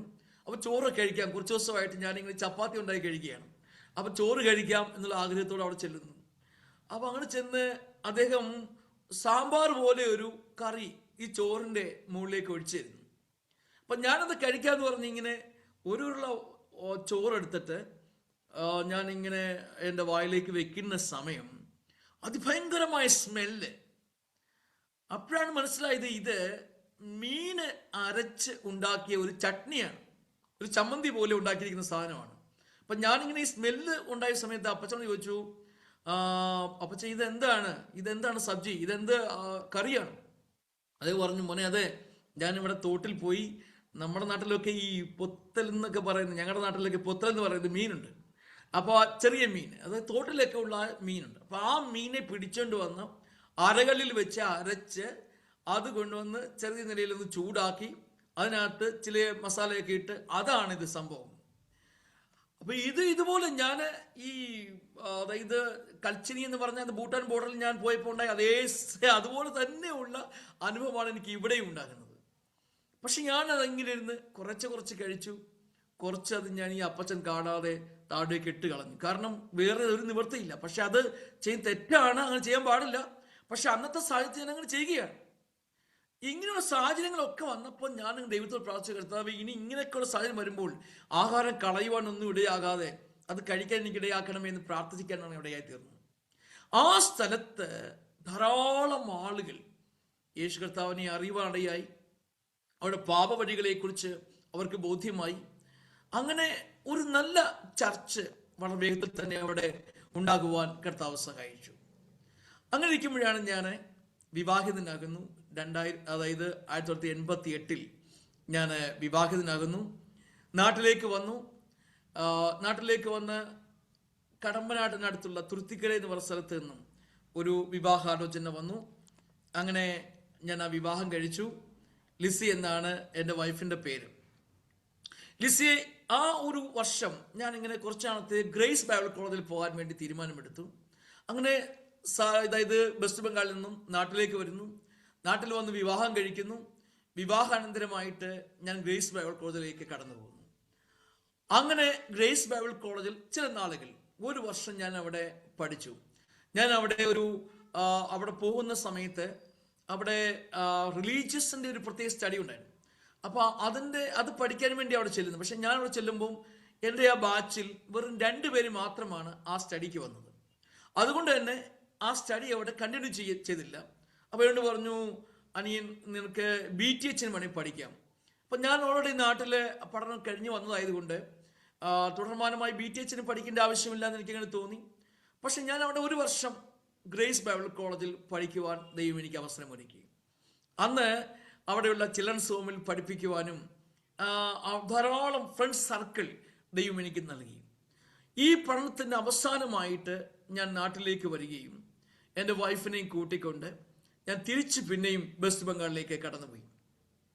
അവിടെ പിന്നെയുള്ള വർഷങ്ങൾ ഞങ്ങൾ കുടുംബമായിട്ട് താമസിച്ച് അവിടെ പ്രവർത്തിക്കുന്ന കാലഘട്ടം 1989, അതായത് ആ ഒരു വർഷം കഴിഞ്ഞ അടുത്ത വർഷത്തിൽ എൻ്റെ വൈഫ് പ്രഗ്നൻ്റ് ആകുന്നു. പ്രഗ്നൻ്റ് ആകുമ്പം വെസ്റ്റ് ബംഗാളിൽ ഞങ്ങൾ അന്ന് താമസിക്കുന്ന ആ സ്ഥലം സിലിഗുഡിയിലാണ്. ഇന്ന് സിലിഗുഡി എന്ന് പറഞ്ഞാൽ വലിയ പട്ടണമാണ്, ഒത്തിരി ഡെവലപ്മെൻ്റ് ആയിട്ടുള്ള പട്ടണമാണ്. ഒരുപാട് ഹോസ്പിറ്റലുകളും ഒരുപാട് സാധ്യതകളും ഒക്കെയുള്ള അതൊരു നല്ലൊരു സിറ്റിയാണ്. പക്ഷെ അന്ന് അതൊരു ഒരു ഹോസ്പിറ്റലിൽ പോലും അടുത്തെങ്ങും ഇല്ലാത്ത ഒരു കാലഘട്ടം. അപ്പം ഞങ്ങളന്ന് എൻ്റെ വൈഫ് പ്രഗ്നൻ്റ് ആകുന്ന സമയത്ത് ഞങ്ങൾ സൈക്കിളിലാണ് മിക്കവാറും ഒക്കെ യാത്ര ചെയ്യുന്നത്. പലയിടങ്ങളിലേക്ക് ഞങ്ങൾ ദൂരെയുള്ള സ്ഥലങ്ങളിൽ വരെയും സൈക്കിളിൽ പ്രഗ്നൻസി സമയത്തും ഞങ്ങൾ യാത്ര ചെയ്യും. പക്ഷെ അവിടെ ഒരു ഹോസ്പിറ്റലില്ല. ഒരു ചെറിയ ക്ലിനിക്ക് അവിടെ അടുത്തുണ്ടായിരുന്നത്. അവിടെ പോയി വൈഫിനെ കാണിച്ചു. പക്ഷെ അവർക്ക് ഫർദറായിട്ട് ഒരു മെഡിസിൻ തരുവാനോ അല്ലെങ്കിൽ അതിനുവേണ്ടിയുള്ള ഒരു സാധ്യതയിലോ അവിടെ ഉണ്ടായിരുന്നില്ല. അപ്പോൾ ഏകദേശം 8 മാസങ്ങളോളം ഞങ്ങൾ ആ പ്രഗ്നൻസി സമയത്ത് തന്നെ ഞാനും വൈഫുമായിട്ട് അവിടെ താമസിക്കുകയാണ്. ആ സമയത്ത് പലപ്പോഴും വൈഫ് രോഗിയായിട്ട് മാറ്റപ്പെടുന്നുണ്ട്. പല പ്രാവശ്യം തല കറങ്ങി താഴെ വീഴുന്ന അനുഭവം ഉണ്ടായിട്ടുണ്ട്.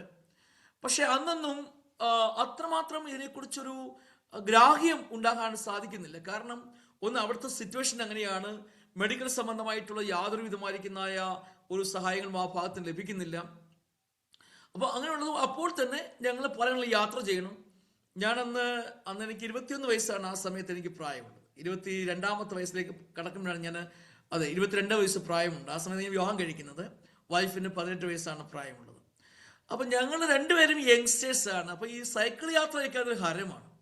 ഞാൻ എൻ്റെ വൈഫിനെയൊക്കെ ബൈക്ക് വെച്ചുകൊണ്ട് ഭയങ്കര സ്പീഡിലൊക്കെ യാത്ര ചെയ്യാൻ പ്രഗ്നൻസി സമയത്ത് പോലും. കാരണം അന്നത്തെ സമയം അങ്ങനെയാണ്. അപ്പോൾ യഥാർത്ഥത്തിൽ ഞങ്ങൾ 8ാമത്തെ മാസത്തിൽ, അതായത് ഡെലിവറിക്ക് വേണ്ടി അവിടെ നിന്ന് നാട്ടിലേക്ക് വരുന്നു. നാട്ടിൽ വന്ന് അടൂർ ഗവൺമെൻറ് ആശുപത്രിയിൽ എൻ്റെ വൈഫിനെ കാണിക്കാൻ വേണ്ടി ആദ്യമായിട്ട് അവിടെ നിന്ന് വന്നതിന് ശേഷമായിട്ട് ഡോക്ടറെ കാണിക്കുകയാണ്. അപ്പോൾ ഡോക്ടർ ചെക്കപ്പ് ചെയ്തിട്ട് പറയുന്നു, ഈ കുഞ്ഞ് നിങ്ങൾക്ക് ലഭിക്കാൻ സാധ്യതയില്ല. കാരണം എൻ്റെ വൈഫിൻ്റെ പേര് ലിസി എന്നാണ്. ലിസിയുടെ വയറ്റിൽ ഈ കുഞ്ഞ് തിരിഞ്ഞു കിടക്കുകയാണ്. അതിന് ഒരു പോഷകാംശങ്ങളും ലഭിച്ചിട്ടില്ല. അപ്പോൾ അതുകൊണ്ട് തീർച്ചയായും ഈ ഡെലിവറി ഭയങ്കര കോംപ്ലിക്കേറ്റഡ് ആണ്. ഞങ്ങൾ അമ്മയെ രക്ഷിക്കാൻ വേണ്ടി ശ്രമിക്കാം, കുട്ടിയെ കിട്ടുമെന്ന് ഒരു ഗ്യാരണ്ടി ഇല്ല. അപ്പം ഇത് കേട്ട് മാനസികമായിട്ട് തകർന്നിരിക്കുകയാണ്. അപ്പം ഓപ്പറേഷൻ ആവശ്യമുണ്ട്. Normal delivery ആകെയില്ല. ഓപ്പറേഷൻ കൊണ്ട് മാത്രമേ ആ കുട്ടിയെ പുറത്തെടുക്കാൻ പറ്റുകയുള്ളൂ. പിന്നെ ദൈവഹിതമാണെങ്കിൽ മാത്രം കുട്ടി ജീവനോടിരിക്കും. ഞങ്ങൾ ആ ഒരു വാക്കാണ് ഡോക്ടറിൽ നിന്ന് കേൾക്കുന്നത്. പക്ഷെ അന്ന് ഈ കാരണം കഴിഞ്ഞ് പിന്നെ 1 മാസം കൂടെ ഞാൻ വെയിറ്റ് ചെയ്യണം നാട്ടിൽ. അപ്പം എൻ്റെ മനസ്സിനകത്ത് ഈ 1 മാസം ഒരു വലിയൊരു ഗ്യാപ്പാണ്. കാരണം ഞാനിങ്ങനെ അന്ന് സുവിശേഷം പറയണം, കർത്താവിന് വേണ്ടി പ്രവർത്തിക്കണം, നാട്ടിൽ 1 മാസം നിൽക്കുക എന്ന് പറയുന്നത് ഭയങ്കര ഒരു ലോങ് ടൈമായിട്ട് എനിക്ക് തോന്നുകയാണ്. അന്ന് എൻ്റെ ഒരു സ്നേഹിതൻ, അദ്ദേഹം ട്രൈബൽ മിഷനിൽ രാജസ്ഥാനിൽ വർക്ക് ചെയ്യുന്ന സമയം ഞാൻ അദ്ദേഹത്തിന് എഴുതി, ജോസ് എന്നാണ് അദ്ദേഹത്തിൻ്റെ പേര്. ഞാൻ എഴുതി, ജോസേ, എനിക്ക് ഈ കുറച്ച് ദിവസം വെക്കേഷനാണ്, ഞാൻ ഇവിടെ നാട്ടിലുണ്ട്, രാജസ്ഥാനിൽ വന്ന് നിന്നോട് കൂടെ പ്രവർത്തിക്കണമെന്ന് ആഗ്രഹമുണ്ട്, ഞാൻ വരട്ടെ എന്ന് ചോദിച്ചു. അങ്ങനെ ഞാൻ വീട്ടിൽ അനുവാദം ചോദിച്ചു. അവരെല്ലാം അളിയന്മാരും എൻ്റെ സഹോദരങ്ങളെല്ലാവരും പറഞ്ഞു, ഓക്കെ നീ പോകണേ പോയിക്കോ, ബാക്കിയുള്ള കാര്യങ്ങളൊക്കെ ഞങ്ങൾ നോക്കിക്കോളാം എന്ന് പറഞ്ഞു. അങ്ങനെ ഞാൻ വൈഫിനെ വീട്ടിലാക്കിയിട്ട് ഞാൻ രാജസ്ഥാനിലേക്ക് പോവുകയാണ്. രാജസ്ഥാനിലേക്ക് ഞാൻ ട്രെയിൻ കയറുന്നു, രാജസ്ഥാനിലെത്തുന്നു. അവിടെ മീണകളുടെ ഇടയിൽ അദ്ദേഹം മിഷണറി ആയിട്ട് വർക്ക് ചെയ്യുന്നു. അദ്ദേഹത്തോടു കൂടെ അവിടെ ഞാൻ എൻ്റെ മിഷൻ യാത്ര ആരംഭിക്കുകയാണ്. അങ്ങനെ അവിടെ നിൽക്കുന്ന സമയത്ത് എനിക്ക് നാട്ടിലേക്ക് പിന്നെ പെട്ടെന്ന് തിരിച്ചു വരാൻ പറ്റാത്തൊരു സാഹചര്യം വരുന്നു. അങ്ങനെ ഏകദേശം 6 മാസം കഴിഞ്ഞാണ് പിന്നെ ഞാൻ എൻ്റെ വൈഫിനെ ഞാൻ കാണുന്നത്. യഥാർത്ഥം പറഞ്ഞു കഴിഞ്ഞാൽ ആ ഒരു കുഞ്ഞിൻ്റെ ഡെലിവറി സമയം എന്ന് പറയുന്നത് ഞാൻ അപ്പോൾ നാട്ടിലില്ല, ഞാനന്ന് രാജസ്ഥാനിലാണ്. ആ കോംപ്ലിക്കേറ്റഡ് ആയിരിക്കുന്ന സമയത്ത് എൻ്റെ അളിയനും മറ്റ് എൻ്റെ സഹോദരങ്ങൾ അവരെല്ലാം കൂടി ചേർന്ന് എൻ്റെ വൈഫിനെ ഹോസ്പിറ്റലിലേക്ക് കൊണ്ടുവരികയാണ്. ഹോസ്പിറ്റലിലേക്ക് കൊണ്ടുവരുമ്പോൾ ഡോക്ടർ പറയുന്നു, അയ്യോ ഇന്ന് ഓപ്പറേഷൻ നടക്കാൻ പറ്റില്ല, ഓപ്പറേഷൻ തിയേറ്റർ തികച്ചും അത് കേടാണ്, നിങ്ങൾ അങ്ങോട്ട് വേറെ ഏതെങ്കിലും ഹോസ്പിറ്റലിലേക്ക് പെട്ടെന്ന് കൊണ്ടുവരാൻ വേണ്ടി പറഞ്ഞു. അങ്ങനെ ലിസിയെ അവിടെ അടുത്തുള്ള മാതാമ ഹോസ്പിറ്റൽ, അടൂരിലുള്ള മാതാമ ഹോസ്പിറ്റലിലേക്ക് പ്രവേശിപ്പിക്കുകയാണ്. അന്ന് ഏപ്രിൽ മാസം 1990 ഏപ്രിൽ മാസം 1-ാം തീയതി രാവിലെ, അതിരാവിലെ സമയമാണ്. ഏപ്രിൽ മാസം രാവിലെ ഏപ്രിൽ ഫൂൾ എന്ന് പറഞ്ഞിട്ട് ആൾക്കാർ ആരും അന്യോന്യം വിശ്വസിക്കാത്തൊരു സമയം, എന്തെങ്കിലും പറഞ്ഞാൽ പോലും വിശ്വസിക്കാത്ത ഒരു സമയമാണല്ലോ അത്. അപ്പൊ അങ്ങനെ വൈഫിനെ ആശുപത്രിയിലേക്ക് അഡ്മിറ്റ് ചെയ്യുന്നു. അഡ്മിറ്റ് ചെയ്യുമ്പോൾ നേഴ്സുമാരായിരിക്കുന്ന കുട്ടികളാണ് അവിടെ ഉള്ളത്. അവർ ഡോക്ടറെ വിളിക്കുന്നു, ഡോക്ടർ ഒരു കേസുണ്ട്, പെട്ടെന്ന് വരണം. അപ്പം ഡോക്ടർ വിചാരിക്കുന്നത് ഇവരെന്നെ ഏപ്രിൽ ഫുൾ ആക്കിയാണ്, അതുകൊണ്ട് അദ്ദേഹം ഇത് തമാശയായിട്ട് എടുത്തു, സമയത്ത് എത്തിയില്ല. അപ്പൊ കുട്ടികൾ നോക്കുമ്പോൾ ഡെലിവറിയോടെ സമയം അടുത്തു. ലിസിയുടെ, അതായത് കുട്ടി പുറത്തേക്ക് വരാൻ വേണ്ടി തുടങ്ങുന്ന ഒരു സമയം. അപ്പൊ അവർ നോക്കുമ്പോൾ കുഞ്ഞിന്റെ കാലാണ് പുറത്തേക്ക് വരുന്നത്. അവരാകപ്പാടെ വല്ലാത്തൊരു വിഷമത്തിലേക്ക് വന്നു. ഡോക്ടറെ വിളിച്ചിട്ട് ഡോക്ടർ വരുന്നില്ല. ചുരുക്കി പറഞ്ഞു കഴിഞ്ഞാൽ കുട്ടിയെ ലഭിക്കുകയില്ല എന്ന് പറഞ്ഞ ആ ഒരു സമയം, ആ കുഞ്ഞിനെ, അനുഗ്രഹിക്കപ്പെട്ട ഒരു കുഞ്ഞിനെ ഞങ്ങൾക്ക് കർത്താവ് ദാനമായിട്ട് നൽകി. ആ ഡെലിവറി വളരെ മനോഹരമായിട്ട് നടന്നു. ഓപ്പറേഷൻ കൂടാതെ തന്നെ ആ ഡെലിവറി നടക്കുവാനൊക്കെ ഇടയായി തീർന്നു. ആ കുഞ്ഞ് പുറത്തു വരുമ്പോൾ അന്ന് ഇവരെല്ലാം പറയുന്നത് ഭാരമില്ലാത്ത ഒരു കുഞ്ഞ്, അതായത് ഒരു പക്ഷേ ആ കുഞ്ഞ് ജീവിച്ചിരിക്കില്ല എന്ന് തന്നെയാണ് ഇവർക്ക് എല്ലാവർക്കും മനസ്സിലായത്. പക്ഷെ അന്ന് ഫോണൊന്നുമില്ല. പെട്ടെന്ന് എനിക്ക് കത്തെഴുതുകയാണ്. കത്തെഴുതി ഇങ്ങനെ കുഞ്ഞ് ജനിച്ചു, സന്തോഷമായിരിക്കുന്നു എന്ന് പറഞ്ഞു. പക്ഷെ എനിക്ക് പെട്ടെന്ന് തിരിച്ചു വരാൻ പറ്റുന്നില്ല, കയ്യിൽ പണമില്ല, അപ്പം തിരിച്ചു വരാൻ പറ്റില്ല. അങ്ങനെ 6 മാസം കഴിഞ്ഞപ്പോൾ ഞാൻ വിചാരിച്ചു, എന്നാൽ ഈ കുഞ്ഞിനെയും എൻ്റെ വൈഫിനെയും കൂടെ രാജസ്ഥാനിലേക്ക് കൊണ്ടുവരാം. അങ്ങനെ വെസ്റ്റ് ബംഗാളിൽ നിന്ന് ഞങ്ങൾ ഇവിടെ വന്നിട്ട്, അങ്ങനെ ഞങ്ങൾ രാജസ്ഥാനിലേക്ക് പോയി. ഞാൻ നാട്ടിൽ വന്നിട്ട് കുഞ്ഞിനെയും വൈഫിനെയും കൂട്ടി രാജസ്ഥാനിലേക്ക് ഞങ്ങൾ യാത്രയായി. രാജസ്ഥാനിൽ ഞങ്ങളുടെ ശുശ്രൂഷയുടെ ഒരു 2ാം ഘട്ടമായി ഞാൻ കാണുകയാണ്.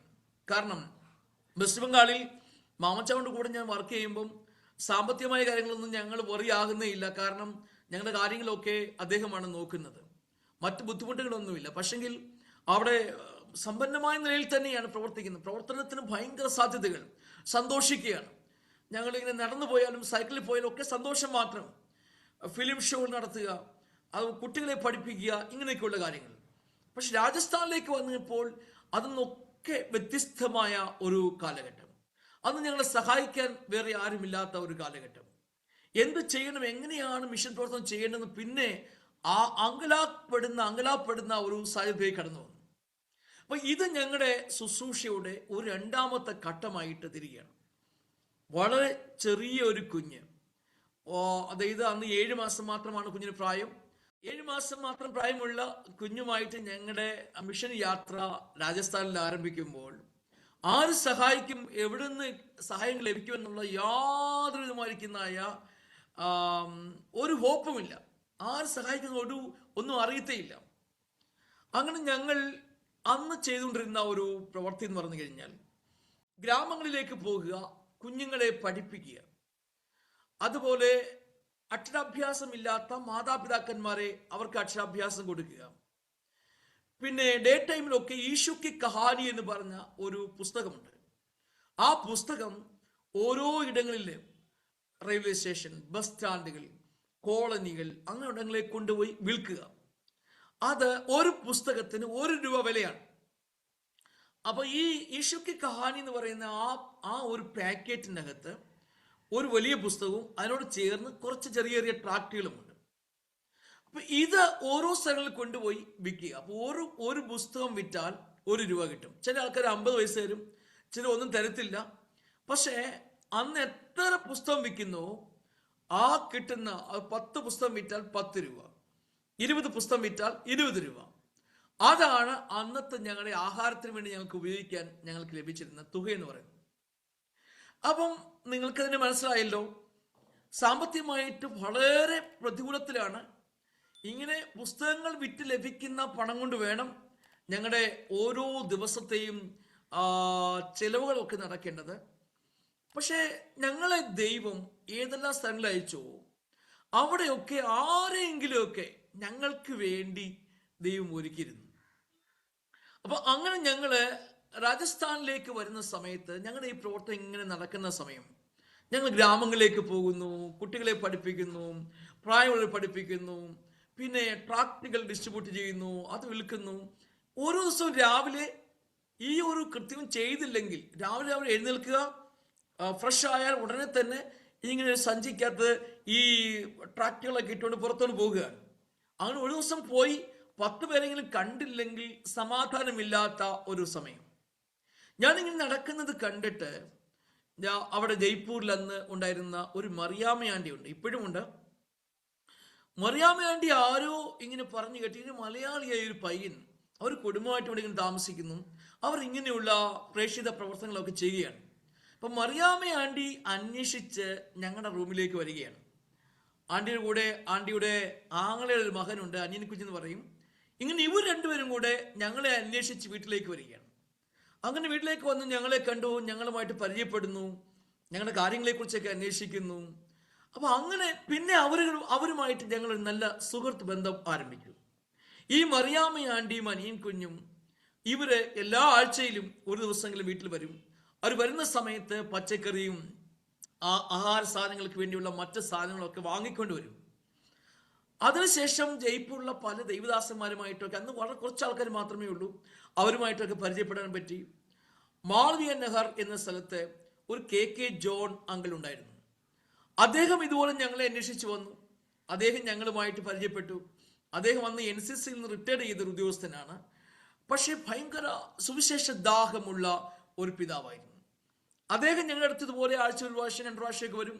അദ്ദേഹം 12 കിലോമീറ്റർ സൈക്കിൾ ചവിട്ടിയാണ് വരുന്നത്. അങ്ങനെ ഞങ്ങളുടെ അടുത്ത് വന്ന് അദ്ദേഹം വരുമ്പോഴും എന്തെങ്കിലുമൊക്കെ ആഹാര സാധനങ്ങളൊക്കെ വാങ്ങിക്കൊണ്ട് വരും. ഇങ്ങനെ ഇവരൊക്കെയാണ് ഞങ്ങളെ പിന്നീട് സഹായിക്കാൻ വേണ്ടി തുടങ്ങി. കുറച്ചു നാൾ കഴിഞ്ഞപ്പോൾ ഈ മറിയാമ്മ ആൻറ്റി എന്നോട് പറഞ്ഞു, അനിയൻ കുഞ്ഞെ, ഞാനൊരു ലൂണ വാങ്ങിച്ചു തരാം. ലൂണ, കാരണം ഇത്രയും ദൂരമൊക്കെ താങ്കൾ ഇങ്ങനെ നടന്നു പോവുകയാണല്ലോ, അപ്പോൾ ഒരു ലൂണ വാങ്ങിച്ചു തരാം, ആ ലൂണയിൽ പോയിക്കൊള്ളൂ. അപ്പൊ ഞാൻ ആദ്യം യെസ് പറഞ്ഞെങ്കിൽ പിന്നെ ചിന്തിച്ചു, ലൂണ വാങ്ങിച്ചാൽ അന്ന് പെട്രോൾ ഒഴിക്കണം, പെട്രോളാണ് ഇത് ഓടുന്നത്, അതെങ്ങനെ സാധ്യമാകും, എങ്ങനെയാണ് ആ ലൂണയിൽ പെട്രോൾ ഒഴിക്കുന്നത്?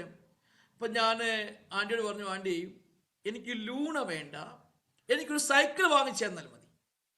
അപ്പൊ അങ്ങനെ ചുരുക്കി പറഞ്ഞു കഴിഞ്ഞാൽ ആ മറിയാമ്മ ആൻറ്റി ഞങ്ങൾക്ക് ഹെർക്കുലീസിന്റെ ഒരു സൈക്കിൾ വാങ്ങിച്ചു തന്നു. ആ സൈക്കിൾ വാങ്ങിക്കിട്ടതിന് ശേഷം കുറെ കൂടെ വളരെ സ്പീഡിലായിട്ട് ഞങ്ങൾ ശുശ്രൂഷകൾ ചെയ്യുവാൻ ഞങ്ങൾക്കിടയായി. ഞാൻ നിങ്ങളോട് പറയട്ടെ, ആ കാലഘട്ടങ്ങളിൽ ജയ്പൂർ പട്ടണത്തിൽ ഞങ്ങൾ സഞ്ചരിക്കാത്ത ഗ്രാമങ്ങളോ ഞങ്ങൾ യാത്ര ചെയ്യാത്ത വില്ലേജുകളോ ഞങ്ങൾ റീച്ച് ചെയ്യാത്ത ഏരിയകൾ ഇല്ല. അത്രമാത്രം സ്ഥലങ്ങളിൽ ഈ സൈക്കിളിൽ യാത്ര ചെയ്ത് സുവിശേഷീകരണം നടത്തുവാൻ കർത്താവ് സഹായിച്ചു. സുവിശേഷീകരണം എന്ന് പറയുമ്പം ഞങ്ങൾ യേശുവിനെ കുറിച്ച് പറയുന്നു, ചില ആൾക്കാർ കേൾക്കുന്നു, ചില ആൾക്ക് ഇഷ്ടമുണ്ടെന്ന് പറയുന്നു.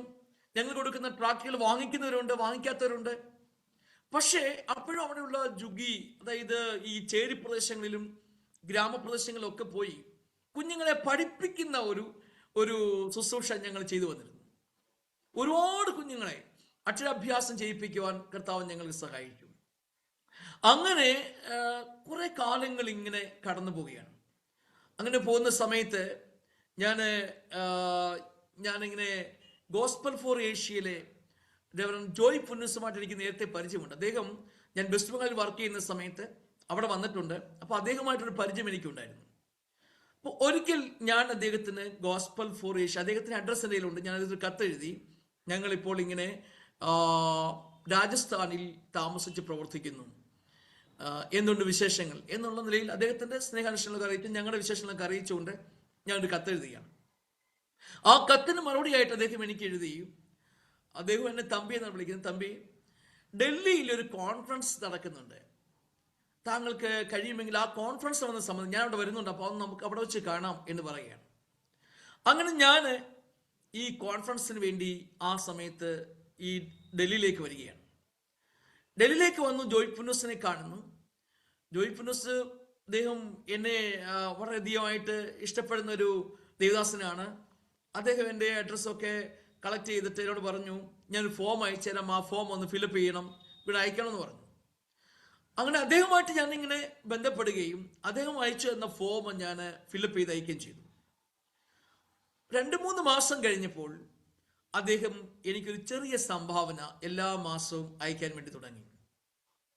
പക്ഷെ അതിനു മുൻപ് ഡൽഹിയിൽ അന്ന് വർക്ക് ചെയ്തിരുന്ന പാസ്റ്റർ എം സാമൽകുട്ടി എന്ന് പറഞ്ഞ ഒരു ദേവദാസനുണ്ട്. അദ്ദേഹം ഫെയ്ത്ത് ഫെലോഷിപ്പ് ചർച്ചിൻ്റെ സ്ഥാപക പ്രസിഡന്റാണ്. അപ്പോൾ അദ്ദേഹവുമായിട്ട് ഞാനിങ്ങനെ പരിചയമുണ്ട്. അപ്പോൾ അദ്ദേഹത്തിൻ്റെ കൂടെ കുറച്ചാൾ വർക്ക് ചെയ്യാം എന്ന ആഗ്രഹത്തോടു കൂടെ ഞങ്ങൾ അദ്ദേഹവുമായിട്ട് ചേർന്ന് കുറച്ച് നാളുകൾ ഇവിടെ ജയ്പൂരിൽ പ്രവർത്തിപ്പാൻ കർത്താവ് ഞങ്ങൾക്ക് സാവകാശമൊരുക്കി. അന്നത്തെ സമയങ്ങളിൽ അദ്ദേഹവും വളരെ സാമ്പത്തികമായ നിലയിലൊക്കെ വളരെയധികം കഷ്ടപ്പാടോടെയാണ് മുന്നോട്ട് കടന്നു പോകുന്നത്. അതുകൊണ്ട് തന്നെ ഒരു നല്ലൊരു നിലയിൽ ഞങ്ങളെ സാമ്പത്തികമായി സഹായിക്കാനൊന്നും അദ്ദേഹത്തിനും സാധിച്ചിരുന്നില്ല.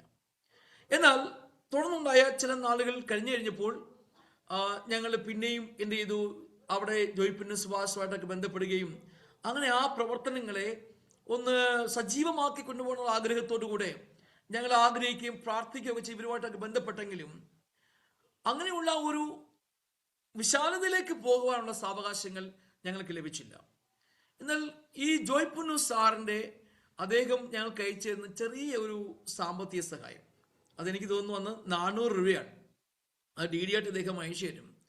ഞാനത് ഞങ്ങളുടെ ബാങ്കിലേക്ക് കൊണ്ടുപോയി ഇടും. അതായത് ആ ഡി ഡി വരുന്നതുകൊണ്ട് തന്നെ വരും എന്നുള്ളത് കൊണ്ട് തന്നെയാണ് ഞാൻ ബാങ്കിൽ ഒരു അക്കൗണ്ട് തുടങ്ങുന്നത്.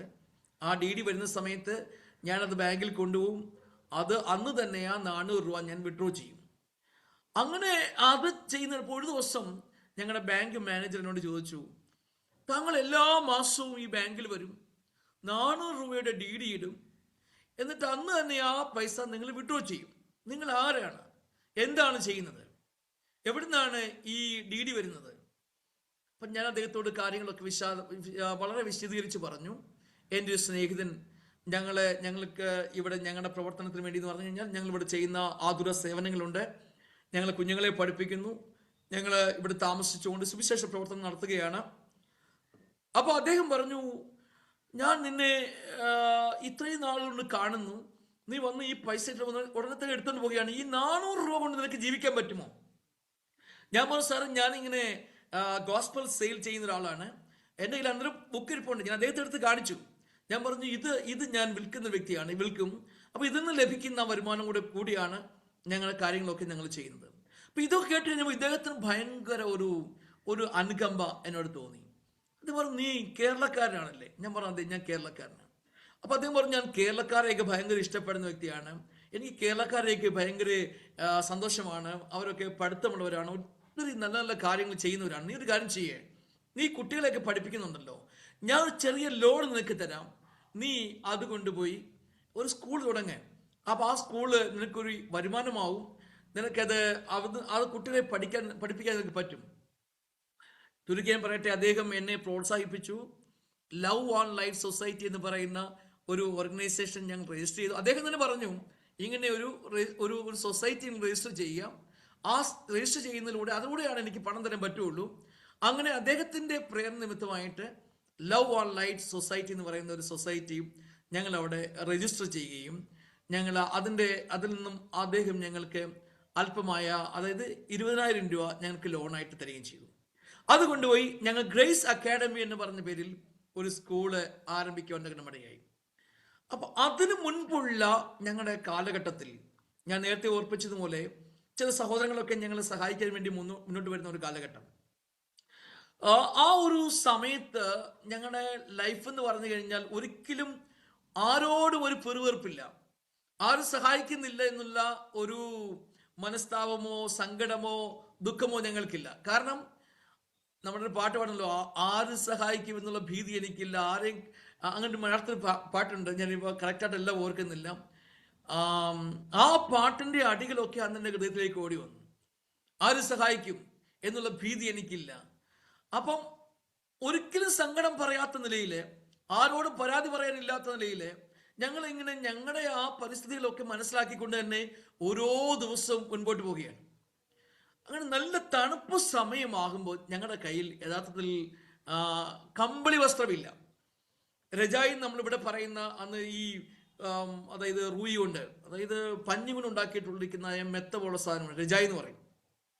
അപ്പൊ അതാണ് അന്ന് സാധാരണ ആൾക്കാർ ഉപയോഗിക്കുന്നത്. പക്ഷെ ഞങ്ങളുടെ കയ്യിൽ അതില്ല. അങ്ങനെ ഉണ്ടെന്ന് പോലുള്ള ചിന്ത നമുക്ക് വരുന്നില്ല. കാരണം ഈ തണുപ്പത്തൊക്കെ ചില തണുപ്പുകളൊക്കെ കടന്നു പോയപ്പോൾ ഇതൊന്നും ഇല്ലാതെയാണ് നമ്മൾ ജീവിക്കുന്നത്. അപ്പോൾ ഒരു പ്രാവശ്യം ഈ KK ജോണച്ചാൻ എന്ന് പറഞ്ഞ ആള് ഞങ്ങളുടെ വീട്ടിലേക്ക് വരികയാണ്. അപ്പോൾ അദ്ദേഹം തണുപ്പ് സമയത്ത് വന്നു. അപ്പം ഞങ്ങളോട് ചോദിച്ചു, അനിയൻ നിങ്ങളുടെ കയ്യിൽ രജായി ഉണ്ടോ? ഞാൻ പറഞ്ഞു ഇല്ല ചാ. പിന്നെ നിങ്ങൾ എങ്ങനെയാ ഉറങ്ങുന്നേ? ഞാൻ പറഞ്ഞു അന്ന് ലിസിയുടെ കയ്യിൽ കുറച്ച് സിൽക്ക് സാരികളുണ്ട്. നാട്ടിലൊക്കെ അന്ന് സിൽക്ക് സാരി ഉണ്ടോ സമയമാണ്, സ്ത്രീകളൊക്കെ അതാണ് ഉപയോഗിക്കുന്നത്. അപ്പൊ അന്ന് ലിസിയുടെ കയ്യിൽ അങ്ങനെയുള്ള കുറച്ച് സാരി ഉണ്ട്. അപ്പൊ ഞങ്ങൾ രാത്രിയിൽ ആ സാരി എല്ലാം കൂടെ മൂന്നാല് സാരി എടുക്കും. അത് ഒന്നെണ്ണം താഴെ പായയുടെ പുറത്ത് വിരിക്കും. എന്നിട്ട് അത് സാരി ഞങ്ങൾ പുതയ്ക്കും. ഞങ്ങളുടെ കുഞ്ഞിനെ ഞങ്ങളുടെ രണ്ടുപേരുടെയും കൂടെ മധ്യത്തിൽ കിടത്തും. അവളെ ഞങ്ങളിങ്ങനെ കെട്ടിപ്പുണർന്ന് അവൾക്ക് നല്ല ചൂട് കൊടുക്കും. ഞങ്ങളിങ്ങനെ സാരി പുതച്ച് ഞങ്ങൾ കിടന്നുറങ്ങും. അങ്ങനെയാണ് ഞങ്ങൾ ചെയ്യുന്നത്. ഇത് കേട്ടപ്പോൾ അദ്ദേഹത്തിന് ഭയങ്കര പ്രയാസം. അദ്ദേഹം തിരിച്ച് 12 കിലോമീറ്റർ സൈക്കിൾ ചവിട്ടി അദ്ദേഹത്തിന് വീട്ടിൽ പോവുകയും അദ്ദേഹം ഉപയോഗിച്ചുകൊണ്ടിരുന്ന ഒരു ഉപയോഗപ്രദമായിരിക്കുന്ന ഒരു രജായി കൊണ്ടുവന്ന് ഞങ്ങൾക്ക് തരികയും ചെയ്തു. അങ്ങനെയാണ് നോർത്ത് ഇന്ത്യയിൽ ആദ്യമായിട്ട് കമ്പിളി രജായി പുതച്ച് കിടക്കുന്ന ഒരു രാത്രി. ഭയങ്കര സന്തോഷം തോന്നി. ദൈവത്തിന് സ്തോത്രം ചെയ്തിട്ട് ഞങ്ങളത് വാങ്ങിച്ചു. അങ്ങനെയാണ് ആ ഒരു സമയം ഉണ്ടായിരുന്നു. അതുപോലെ തന്നെ ചൂട് സമയത്ത് രാജസ്ഥാനിലെ ചൂടെന്ന് പറഞ്ഞാൽ ഭയങ്കരമായ ചൂടാണ്. പക്ഷെ അത് ആരംഭ കാലഘട്ടത്തിൽ ഞങ്ങളുടെ കയ്യിൽ ഫാനില്ല. അപ്പൊ അന്ന് ഇതുപോലെ ഒരു മലയാളി സഹോദരി ഞങ്ങളുടെ അടുത്ത്, അന്ന് ഒരു ഹൗസിംഗ് കോളനിയാണ്, മാനസരോവർ എന്ന സ്ഥലത്താണ് ഞങ്ങൾ താമസിക്കുന്നത്. ജയ്പൂരിൽ മാനസരോവർ എന്ന സ്ഥലത്ത്. അന്ന് ഒരു മലയാളികളൊന്നും അധികം ഇല്ലാത്തൊരു കാലഘട്ടമാണ്. പെന്തക്കോസ്തുകാർ പോലും അധികം ഇല്ലാത്തൊരു സമയമാണ് അവിടെ. അപ്പൊ ഞങ്ങളുടെ അടുത്തേക്ക് ഈ സഹോദരി എങ്ങനെയോ അവിടെ വന്നു.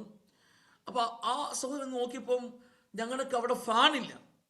അപ്പൊ ഞങ്ങളോട് ചോദിച്ചു, അയ്യോ അനിമഞ്ഞ നിങ്ങളുടെ ഫാൻ ഇല്ലാതാണോ ഇവിടെ കഴിയുന്നത്?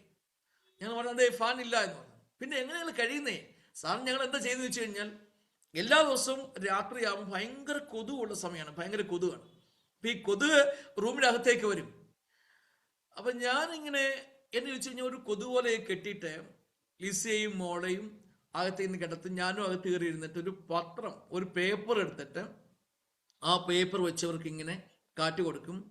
അങ്ങനെ കാറ്റ് കൊടുത്ത് കുറേ കഴിയുമ്പം എനിക്കും ഇങ്ങനെ ക്ഷീണം തോന്നും. ഞാനും അങ്ങനെ കിടന്ന് ഉറങ്ങും. അങ്ങനെ അതിരാവിലെ എന്നിട്ട് പിന്നെയും ട്രാക്ക് ഡിസ്ട്രിബ്യൂഷൻ, കുട്ടികളെ പഠിപ്പിക്കാൻ പോവുക, ഇത് ചെയ്യും. അപ്പൊ ഇത് ഇങ്ങനെ ചെയ്തുകൊണ്ടിരുന്ന ഒരു സമയമാണത്. അപ്പോഴാണ് ഈ സഹോദരി വീട്ടിൽ വരികയും ഞങ്ങൾക്ക് ഫാൻ ഇല്ല എന്ന് അറിഞ്ഞുകൊണ്ട് ജയ്പൂർ പട്ടണത്തിൽ പോയി ഫാൻ വാങ്ങിച്ച് ഞങ്ങൾക്ക് കൊണ്ടുവന്ന് അവിടെ ഫിറ്റ് ചെയ്ത് തരികയും ചെയ്തു. പിന്നീട് അന്ന് മുതലുണ്ടായ ആ ഒരു സന്തോഷം, ഫാനിന്റെ കീഴിൽ കിടന്ന് ഉറങ്ങുന്ന ഒരു സമയം, ഭയങ്കര സന്തോഷം തോന്നുന്ന ഒരു സമയം. അപ്പൊ ഇതുപോലെയുള്ള ഒരു സാഹചര്യത്തിലൂടെ പോകുന്ന സമയത്താണ് ഈ ജോയ് പുന്നു സാറിനെയൊക്കെ ഞാൻ കാണുന്നതും. ബാങ്കിൽ ഞാൻ പോകുന്ന കാലഘട്ടങ്ങൾ ഈ 400 രൂപ ഉടനെ തന്നെ പിൻവലിക്കുന്ന സമയം, ഈ ബാങ്ക് മാനേജറെ കാണുന്ന ഒരു കാലഘട്ടം. അദ്ദേഹം എനിക്ക് 20,000 രൂപ ലോണായിട്ട് നൽകി എന്നെ സഹായിക്കുകയാണ് സ്കൂൾ തുടങ്ങാനായിട്ട്. പ്രിയപ്പെട്ടവരെ, എൻ്റെ ഈ സാക്ഷ്യം വളരെ ലോങ്ങായൊരു സാക്ഷ്യമാണ്. അപ്പം ഞാനിങ്ങനെ 1.5 മണിക്കൂറിനുള്ളിൽ കട്ട് ഷോട്ട് ചെയ്യാൻ വേണ്ടി ഇതിൻ്റെ ഈ സാക്ഷ്യത്തിൻ്റെ അവസാന ഭാഗത്തേക്ക് വരാൻ വേണ്ടി ആഗ്രഹിക്കുകയാണ്. ഞങ്ങൾ രാജസ്ഥാനിൽ ഞങ്ങളുടെ ശുശ്രൂഷയുടെ ഈ 2ാം ഘട്ടം താണ്ടുവാൻ ദൈവം ഞങ്ങളെ സഹായിച്ചു. ഞങ്ങളവിടെ സ്കൂൾ തുടങ്ങി. ആ സ്കൂളിന് നേരെ അതിശക്തമായിട്ടുള്ള പ്രതികൂലങ്ങളുണ്ടായി, കല്ലേറുകളുണ്ടായി. അങ്ങനെ തുടർമാനമായി ഞങ്ങൾക്ക് അവിടെ കണ്ടിന്യൂ ചെയ്യാൻ പറ്റാത്ത ഒരു സാഹചര്യം. സുവിശേഷ വിരോധികളായിട്ടുള്ളവർ, ഞങ്ങളുടെ ഈ സ്കൂളിന് വിരോധമായിട്ടുള്ള കുറേ ആളുകൾ, അവര് ഇതിനെതിരെ പ്രവർത്തിക്കുകയും ഞങ്ങളെ അവിടെ നിന്നും മാറ്റുവാൻ വേണ്ടിയുള്ള കഠിനമായ ശ്രമങ്ങൾ ചെയ്യുകയും ചെയ്തു. ആ ഒരു ശ്രമത്തിൻ്റെ ഫലമായി കർത്താവോട് പ്രാർത്ഥിച്ചു, എന്താണ് അടുത്തൊരു സ്റ്റെപ്പ് ഞങ്ങൾ ചെയ്യേണ്ടത്. കർത്താവ് ഞങ്ങളെ അങ്ങനെ അവിടെ നിന്നും ഡൽഹിയിലേക്ക് കൊണ്ടുവരുവാൻ തക്കനമിടയായി തീർന്നു. അങ്ങനെ ഡൽഹിയിൽ വന്ന് ഞങ്ങളുടെ ശുശ്രൂഷയുടെ ഒരു 3ാമത്തെ ഘട്ടം ആരംഭിച്ചു. ഇവിടെ വന്ന് ഞങ്ങൾ ഇവിടെയും ഞങ്ങൾ ഹിന്ദി പ്രവർത്തനങ്ങളാണ് നടത്തിക്കൊണ്ട് വന്നത്. ദൈവം എനിക്ക് തന്ന കാഴ്ചപ്പാടുകൾ അനുസരിച്ച് സ്വന്തമായി തന്നെ സഭകൾ സ്ഥാപിക്കുവാനുള്ള ഒരു ആഗ്രഹം എൻ്റെ മനസ്സിലേക്ക് വരികയുണ്ടായി. അങ്ങനെ സ്ഥിരമായിട്ട്, അതായത് മറ്റുള്ളവർ ആരംഭിച്ച സഭകളല്ലാതെ ഞാൻ തന്നെ സ്വന്തമായിട്ട് ചെന്ന് ഞങ്ങൾ കുടുംബമായിട്ട് പ്രാർത്ഥിച്ച് ആരംഭിച്ച സഭകൾ, അവിടുത്തെ അങ്ങനെ ആരംഭിച്ച സഭയുടെ പാസ്റ്ററായിട്ടാണ് ഞാൻ വർക്ക് ചെയ്തിട്ടുള്ളത്. ഇപ്പം ഇവിടെ വന്ന് ഞങ്ങൾ പാസ്റ്റർ കെ ജോയി ഞങ്ങൾക്ക് പരിചയമുണ്ടായിരുന്നു. അദ്ദേഹം IPCയുടെ ഇവിടുത്തെ ഞങ്ങളുടെ നോർത്ത് സെൻട്രൽ റീജിയൻ്റെ പ്രസിഡന്റാണ്. അദ്ദേഹമായിട്ട് ജോയിൻ ചെയ്യുകയും അങ്ങനെ ഡൽഹിയിൽ ഞങ്ങളുടെ പ്രവർത്തനങ്ങൾ ആരംഭിക്കുവാനും കണ്ടപടിയായി. തുടർന്ന് ഇവിടെയുള്ള സഭാ സ്ഥാപനം കൂടാതെ ഉത്തരാഞ്ചൽ, UP തുടങ്ങിയിടങ്ങളിൽ അനേക പ്രാവശ്യങ്ങൾ യാത്ര ചെയ്യുകയും അവിടെയുള്ള പ്രവർത്തനങ്ങൾക്ക് ഒരു സജീവമായിട്ടുള്ള ഒരു ലീഡർഷിപ്പിലെ കൊടുക്കുവാൻ നോക്കാൻ ദൈവം എന്നെ സഹായിച്ചു. തുടർന്ന് ഇവിടെയുള്ള ഡൽഹിയിലുള്ള ധാരാളം ബൈബിൾ കോളേജുകളിൽ ദൈവവചനം പഠിപ്പിക്കുവാൻ ദൈവം എന്നെ സഹായിച്ചു. അപ്പോൾ തന്നെ ദൈവം എനിക്ക് തന്ന ചില പ്രേരണ, ഹിന്ദിയിൽ കുറച്ച് ബുക്കുകൾ എഴുതണമെന്നും അല്ലെങ്കിൽ മറ്റ് ചില ബുക്കുകൾ, നല്ല ബുക്കുകൾ ട്രാൻസ്ലേറ്റ് ചെയ്യണമെന്നുള്ള ആഗ്രഹവും ദൈവം എനിക്ക് തന്നു. പാസ്റ്റർ KJ എഴുതിയ പല ബുക്കുകൾ അത് ഹിന്ദിയിലേക്ക് ട്രാൻസ്ലേറ്റ് ചെയ്യുവാൻ ദൈവം എനിക്ക് സാവകാശങ്ങൾ ഒരുക്കി. മലയാളത്തിൽ 3 ബുക്കുകൾ എഴുതുവാൻ ദൈവം സഹായിച്ചു. ബൈബിൾ ആമുഖം എന്ന് പറഞ്ഞ ഒരു ഗ്രന്ഥം, അത് നാട്ടിൽ റീഡേഴ്സ് പുറത്തിറക്കുവാൻ ഇടയായി. അതിനുശേഷം ക്രിസ്ത്യൻ കോൺട്രിബ്യൂഷൻ ഇൻ ഇന്ത്യ എന്ന് പറഞ്ഞ ഒരു ബുക്ക്, അത് ഈ കഴിഞ്ഞ ചില നാളുകൾക്ക് മുൻപാണത് റിലീസ് ചെയ്തത്. ശുശ്രൂഷകന്മാർ അറിഞ്ഞിരിക്കേണ്ട കുറേ നടപടിക്രമങ്ങളെക്കുറിച്ചൊരു ബുക്ക് എഴുതുവാൻ ദൈവം സഹായിച്ചു. എൻ്റെ ജീവിത അനുഭവത്തിൽ നിന്നും ധാരാളം ഗാനങ്ങൾ രചിപ്പാൻ കർത്താവ് ഞങ്ങൾക്ക് ഭാഗ്യം തന്നു. അതിൽ 10 ഗാനങ്ങൾ ഒരു CD ആക്കി നന്ദിയോടെ എന്ന് പറഞ്ഞ ഒരു കാസറ്റിൽ അത് റിലീസ് ചെയ്യുവാൻ ദൈവം ഞങ്ങൾക്ക് ഭാഗ്യം തന്നു. ഞങ്ങളുടെ കുഞ്ഞിനെ വിദ്യാഭ്യാസം ചെയ്യിപ്പിക്കുവാൻ കർത്താവ് ഞങ്ങൾക്ക് സാവകാശമൊരുക്കി. ആ കുഞ്ഞ് ഇപ്പോൾ BSc നേഴ്സിംഗ് പഠനാനന്തരം ഇവിടെ ജോലി ചെയ്തിരുന്നു. കർത്താവിൻ്റെ വലിയ ദയയാൽ അവളുടെ വിവാഹം 2019 അവസാനത്തിലൂടെ നടന്നു. ജാക്സൺ എന്ന് പറഞ്ഞ അനുഗ്രഹിക്കപ്പെട്ട മോനെ കർത്താവ് ഞങ്ങൾക്ക് നൽകി. അദ്ദേഹവും ഒരു നേഴ്സാണ്. അദ്ദേഹം ബീഹാറിൽ വർക്ക് ചെയ്തുകൊണ്ടിരിക്കുന്ന സമയത്ത്, ജോലി ചെയ്തുകൊണ്ടിരിക്കുന്ന സമയത്താണ് വിവാഹം നടക്കുന്നത്. അങ്ങനെ ഈ കുഞ്ഞുങ്ങൾ അവരെ ആഗ്രഹിക്കുകയും പ്രാർത്ഥിക്കുകയും ഒക്കെ ചെയ്തു. അവർ ജോലിയോടൊപ്പം തന്നെ കർത്താവിൻ്റെ വേലയിൽ വളരെ സജീവമായിട്ട് ഞങ്ങൾക്കൊരു അത്താണിയായി, ഞങ്ങൾക്ക് സഹായകരായിട്ട് ഇപ്പോൾ ഞങ്ങളുടെ കൂടെയുണ്ട്.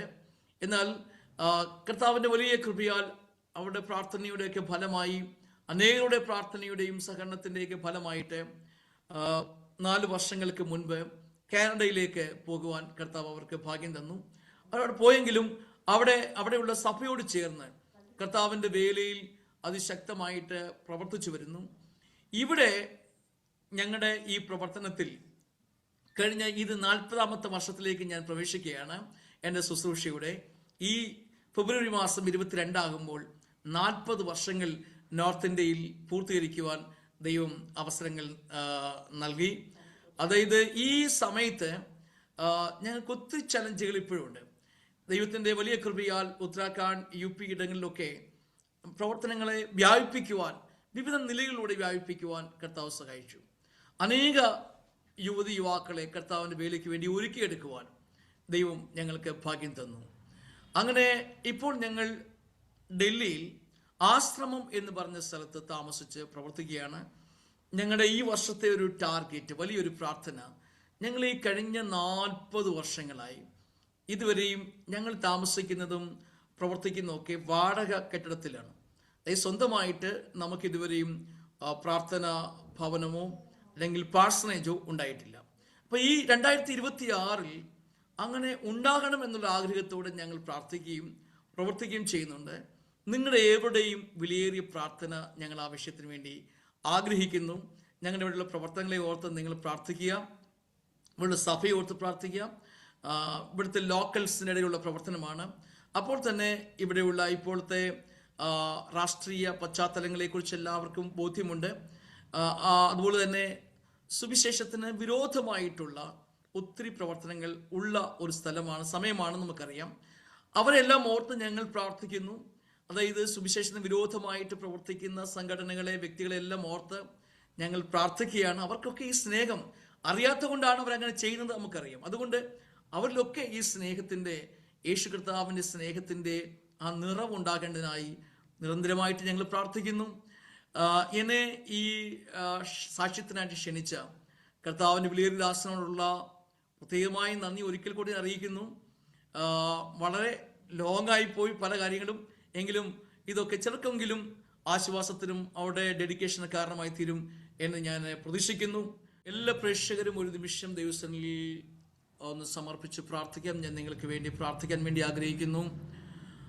ഈ സാക്ഷ്യത്തിൻ്റെ ഭാഗങ്ങളിൽ നിങ്ങൾ തന്നെ സമർപ്പിച്ച് പ്രാർത്ഥിക്കുക. സ്വർഗസ്ഥനായ നല്ല പിതാവേ, നല്ല സമയത്തിനായിട്ട് സ്തോത്രം ചെയ്യുന്നു. ഇന്ന് പകൽക്കാലം അരോമ ടിവിയിലൂടെ ഇത്രയും സമയങ്ങൾ അതിൻ്റെ സാക്ഷ്യങ്ങൾ പ്രസ്താവിക്കുവാൻ അവിടുന്ന് അവസരങ്ങൾ ഒരുക്കി. ദീർഘമായ സമയങ്ങൾ ഈ സാക്ഷ്യങ്ങൾ ഇവിടെ പ്രസ്താവിച്ചുവെങ്കിലും ഇത് കേൾക്കുന്ന ഓരോ പ്രിയമുള്ളവർക്കായിട്ട് അടിയൻ പ്രാർത്ഥിക്കുന്നു. നീ അവരെ അനുഗ്രഹിക്കണമേ കർത്താവേ. അവരായിരിക്കുന്ന ഇടങ്ങളിൽ അങ്ങയുടെ സാന്നിധ്യം ഉണ്ടാകണമേ. അവരുടെ ശുശ്രൂഷകളെ അനുഗ്രഹിക്കണമേ. ഞങ്ങളെ നിറവടിയായിട്ട് അനുഗ്രഹിക്കുന്ന ഒരു ദൈവത്തിന്റെ സന്നിധിയിൽ അടിയങ്ങളെ സമ്പൂർണ്ണമായിട്ട് സമർപ്പിക്കുന്നു കർത്താവേ. ഈ ശുശ്രൂഷ അരോമ ടിവിയുടെ ശുശ്രൂഷകൾക്കായി പ്രത്യേകമായി ഞങ്ങൾ പ്രാർത്ഥിക്കുന്നു. അനേകായിരങ്ങൾക്ക് പ്രയോജനമായി തീരുവാൻ ഈ ശുശ്രൂഷയുടെയാക്കണമേ. പ്രിയ ഡാനിയൽ ജോൺ പാസ്റ്ററിനായി, കുടുംബത്തിനായി, ശുശ്രൂഷകൾക്കായി ഞങ്ങൾ പ്രത്യേകമായി പ്രാർത്ഥിക്കുന്നു. അദ്ദേഹത്തെയും അനുഗ്രഹിക്കണമേ കർത്താവേ. ഇന്ന് പകൽക്കാലം ഈ അവസരം ഈ സാക്ഷ്യങ്ങൾ കേൾക്കുന്ന ഓരോ പ്രിയമുള്ളവരെയും, അവരുടെ കുടുംബങ്ങളെ, അവരുടെ കുഞ്ഞുങ്ങളെ അനുഗ്രഹിച്ച് ഞങ്ങൾ പ്രാർത്ഥിക്കുന്നു. അങ്ങയുടെ സാന്നിധ്യം അധികമായി ഉണ്ടാകണം. യേശു കർത്താവിന്റെ വിലയേറിയ നാമത്തിൽ പ്രാർത്ഥിക്കുന്നു. ദൈവം കേൾക്കണമേ സ്വർഗ്ഗ നല്ല പിതാവേ. ആമേൻ. ആമേൻ. ആമേൻ. Thank you so much. God bless you. Thank you കർത്താവിന്റെ ദാസൻ പാസ്റ്റർ അനിയൻ സാമുവൽ. എത്രത്തോളം സമയം വളരെ അനുഗ്രഹിക്കപ്പെട്ട നിലയിൽ ദൈവം നടത്തിയ അനുഗ്രഹിക്കപ്പെട്ട ജീവിതാനുഭവങ്ങൾ ദൈവനാമ മഹത്വത്തിന് വേണ്ടി അരോമ ടി വി പ്രേക്ഷകർക്ക് പങ്കുവയ്ക്കുവാൻ സ്വർഗത്തിലെ ദൈവം കൃപ ചെയ്തത് ഓർത്ത് ഞാൻ ദൈവത്തിന് സ്തോത്രം ചെയ്യുകയും കർത്തദാസനുള്ളതായ നന്ദി, സ്നേഹം, കടപ്പാട് വിതരണത്തിൽ അറിയിക്കുകയും ചെയ്യുന്നു. കർത്താവ് ധാരാളം അനുഗ്രഹിക്കുമാറാകട്ടെ. വളരെ അനുഗ്രഹിക്കപ്പെട്ട ഒരുപാട് നല്ല അനുഭവങ്ങളും ഓർമ്മകളും പറയുവാൻ കർത്താവ് സഹായിച്ചു. വിശിഷ്യാൽ ഒരു ദൈവദാസന്റെ മകനായി ജനിച്ച് വളർത്തപ്പെട്ട് കർത്താവിന്റെ വേലയ്ക്ക് വേണ്ടി സമർപ്പിക്കപ്പെടുവാൻ, കർത്താവിന്റെ വേലയ്ക്ക് വേണ്ടി ഇറങ്ങിപ്പുറപ്പെടുവാൻ കർത്താവ് ഒരുക്കിയതായ ആ നല്ല അനുഭവങ്ങൾക്കായി ഞാൻ കർത്താവിന് സ്തോത്രം ചെയ്യുന്നു. അനേക പ്രിയപ്പെട്ടവർക്ക് ലഭിക്കാതെ പോയ അനുഗ്രഹിക്കപ്പെട്ട അനുഭവങ്ങളാണ് കർത്തൃദാസന് ദൈവം ദാനമായി നൽകി തന്നത് എന്നുള്ളത് സാക്ഷ്യം കേൾക്കുന്ന ഏതൊരു വ്യക്തിക്കും വ്യക്തമായി മനസ്സിലാക്കാൻ കഴിയുന്ന കാര്യമാണ്. നന്നേ ചെറുപ്പത്തിൽ തന്നെ വടക്കേ ഇന്ത്യയിലേക്ക് പോകുവാൻ തക്കവണ്ണമുള്ളതായ ഒരു ഡെഡിക്കേഷൻ, വീട്ടുകാർക്ക് അതിന് താല്പര്യമില്ലായിരുന്നു എങ്കിലും അതിനുവേണ്ടി ആഗ്രഹിക്കുകയും പ്രാർത്ഥിക്കുകയും അതിനുള്ള യാത്രാ ക്രമീകരണങ്ങള്, പണം ഒക്കെ കണ്ടെത്തി അങ്ങനെ ആ യാത്ര ചെയ്യുവാൻ, ബംഗ്ലാദേശില് എത്തിച്ചേരുവാൻ ഒക്കെ ദൈവം സഹായിച്ചു. അവിടെ നിന്ന് ഇങ്ങോട്ട് വിവിധ സംസ്ഥാനങ്ങളിലേക്ക്, വടക്കേ ഇന്ത്യയുടെ വിവിധ രാജ്യങ്ങളിലേക്ക്, ദേശങ്ങളിലേക്ക് പോകുവാൻ ദൈവം സഹായിച്ചു. രാജസ്ഥാനിലും ഡൽഹിയിലും ഒക്കെ നിലകൊള്ളുവാൻ കർത്താവ് ശക്തമായി ഉപയോഗിച്ചു. അവിടെയൊക്കെ അനേകരുടെ വിടുതലിന് വേണ്ടി ഉപയോഗിക്കുവാനൊക്കെ ദൈവം സഹായിച്ചു എന്നുള്ള നല്ല സാക്ഷ്യങ്ങളെ കേൾക്കുവാൻ കർത്താവ് സഹായിച്ചല്ലോ. ഒത്തിരി വേദനകൾ, ഒത്തിരി ഭാരങ്ങൾ, പ്രയാസങ്ങളൊക്കെ ജീവിതത്തിൽ അഭിമുഖീകരിക്കേണ്ടി വന്നു എങ്കിലും അതിൻ്റെയൊക്കെ നടുവിൽ അതിനെ അതിജീവിക്കുവാൻ ദൈവത്തിന്റെ കൃപ കൂടെ ഇരുന്നു എന്ന് കേൾക്കാൻ കഴിഞ്ഞു. കർത്താവ് അനുഗ്രഹിക്കട്ടെ ദൈവദാസനെ, കുടുംബത്തെ, തലമുറകളെ, ശുശ്രൂഷ മണ്ഡലങ്ങളെ, പ്രവർത്തന മേഖലകളെ കർത്താവ് പിന്നെയും അധികമായി വിശാലമാക്കട്ടെ എന്ന് ഞങ്ങളും ആഗ്രഹിക്കുന്നു, ആശംസിക്കുന്നു, പ്രാർത്ഥിക്കുന്നു. അരോമ ടിവിയുടെ പ്രേക്ഷകർക്ക് ഈ സാക്ഷ്യം ഒരു വേറിട്ട അനുഭവമായി തീർന്നു എന്ന് ഞങ്ങൾ വിശ്വസിക്കുകയാണ്. തീർച്ചയായും നിങ്ങളുടെ പ്രിയപ്പെട്ടവർക്ക്, സുഹൃത്തുക്കൾക്ക് നിങ്ങൾ ഷെയർ ചെയ്ത് കൊടുക്കണം. നിങ്ങളുടെ വിലയേറിയ അഭിപ്രായങ്ങളും നിർദ്ദേശങ്ങളും കമന്റ് ബോക്സിൽ രേഖപ്പെടുത്താൻ മറക്കരുത്. ഒരു പ്രാർത്ഥനാ വിഷയമുണ്ട് ഞങ്ങളുമായി പങ്കുവയ്ക്കുവാൻ നിങ്ങൾ ആഗ്രഹിക്കുന്നുവെങ്കിൽ സ്ക്രീനിൽ കാണുന്ന വാട്സപ്പ് നമ്പർ ഞങ്ങളെ അറിയിച്ചാൽ തീർച്ചയായിട്ടും ഞങ്ങൾ നിങ്ങൾക്ക് വേണ്ടി പ്രാർത്ഥിക്കുന്നു. സാക്ഷ്യം പറഞ്ഞ പ്രിയപ്പെട്ടവരോടൊപ്പം എല്ലാ തിങ്കളാഴ്ചയും രാത്രി 8:30 മണി മുതൽ ഓൺലൈനിലൂടെ നടക്കുന്ന പ്രാർത്ഥനാ കൂട്ടായ്മയിൽ നിങ്ങൾക്ക് സംബന്ധിക്കാവുന്നതാണ്. അടുത്ത അനുഗ്രഹിക്കപ്പെട്ട സാക്ഷ്യവും വചനചിന്തയുമായി നാം വീണ്ടും കൂടിക്കാണും വരെയും എല്ലാ പ്രിയപ്പെട്ടവർക്കും good bye. God bless you all. ആമേൻ. ആമേൻ. ഓർമ്മയുടെ മനോരഥത്തിൽ മായാത്ത ഓർമ്മയ്ക്കായി അരോമ മാട്രിമോണിയിൽ നിന്നും ജീവിത പങ്കാളിയെ കണ്ടെത്തൂ. നിങ്ങൾ ഒരു ക്രിസ്തീയ ജീവിത പങ്കാളിയെ അന്വേഷിക്കുകയാണോ? അതോ മക്കൾക്ക് അനുയോജ്യമായ ഒരു തക്ക തുണയ്ക്ക് വേണ്ടി പ്രാർത്ഥിക്കുന്ന വ്യക്തിയാണോ? എങ്കിൽ അരോമ മാട്രിമോണി നിങ്ങൾക്ക് വേണ്ടിയാണ്. ഇന്നു തന്നെ സൗജന്യമായി രജിസ്റ്റർ ചെയ്യൂ. അരോമ മാട്രിമോണിയുടെ പ്രത്യേകതകൾ: രജിസ്ട്രേഷൻ തികച്ചും സൗജന്യം. ലോകത്തെവിടെയുമുള്ള അനുയോജ്യമായ ക്രിസ്തീയ ജീവിത പങ്കാളിയെ തിരഞ്ഞെടുക്കാം. വിവാഹം നടക്കുന്നതുവരെ സർവീസ് ലഭിക്കുന്നു. ഏറ്റവും ചെറിയ പാക്കേജുകളും തിരഞ്ഞെടുക്കാം. അരോമ മാട്രിമോണി നിങ്ങൾക്കായി ഒരുക്കുന്നു വിവാഹം പരമാനന്ദം. Email aroma matrimony2020@gmail.com.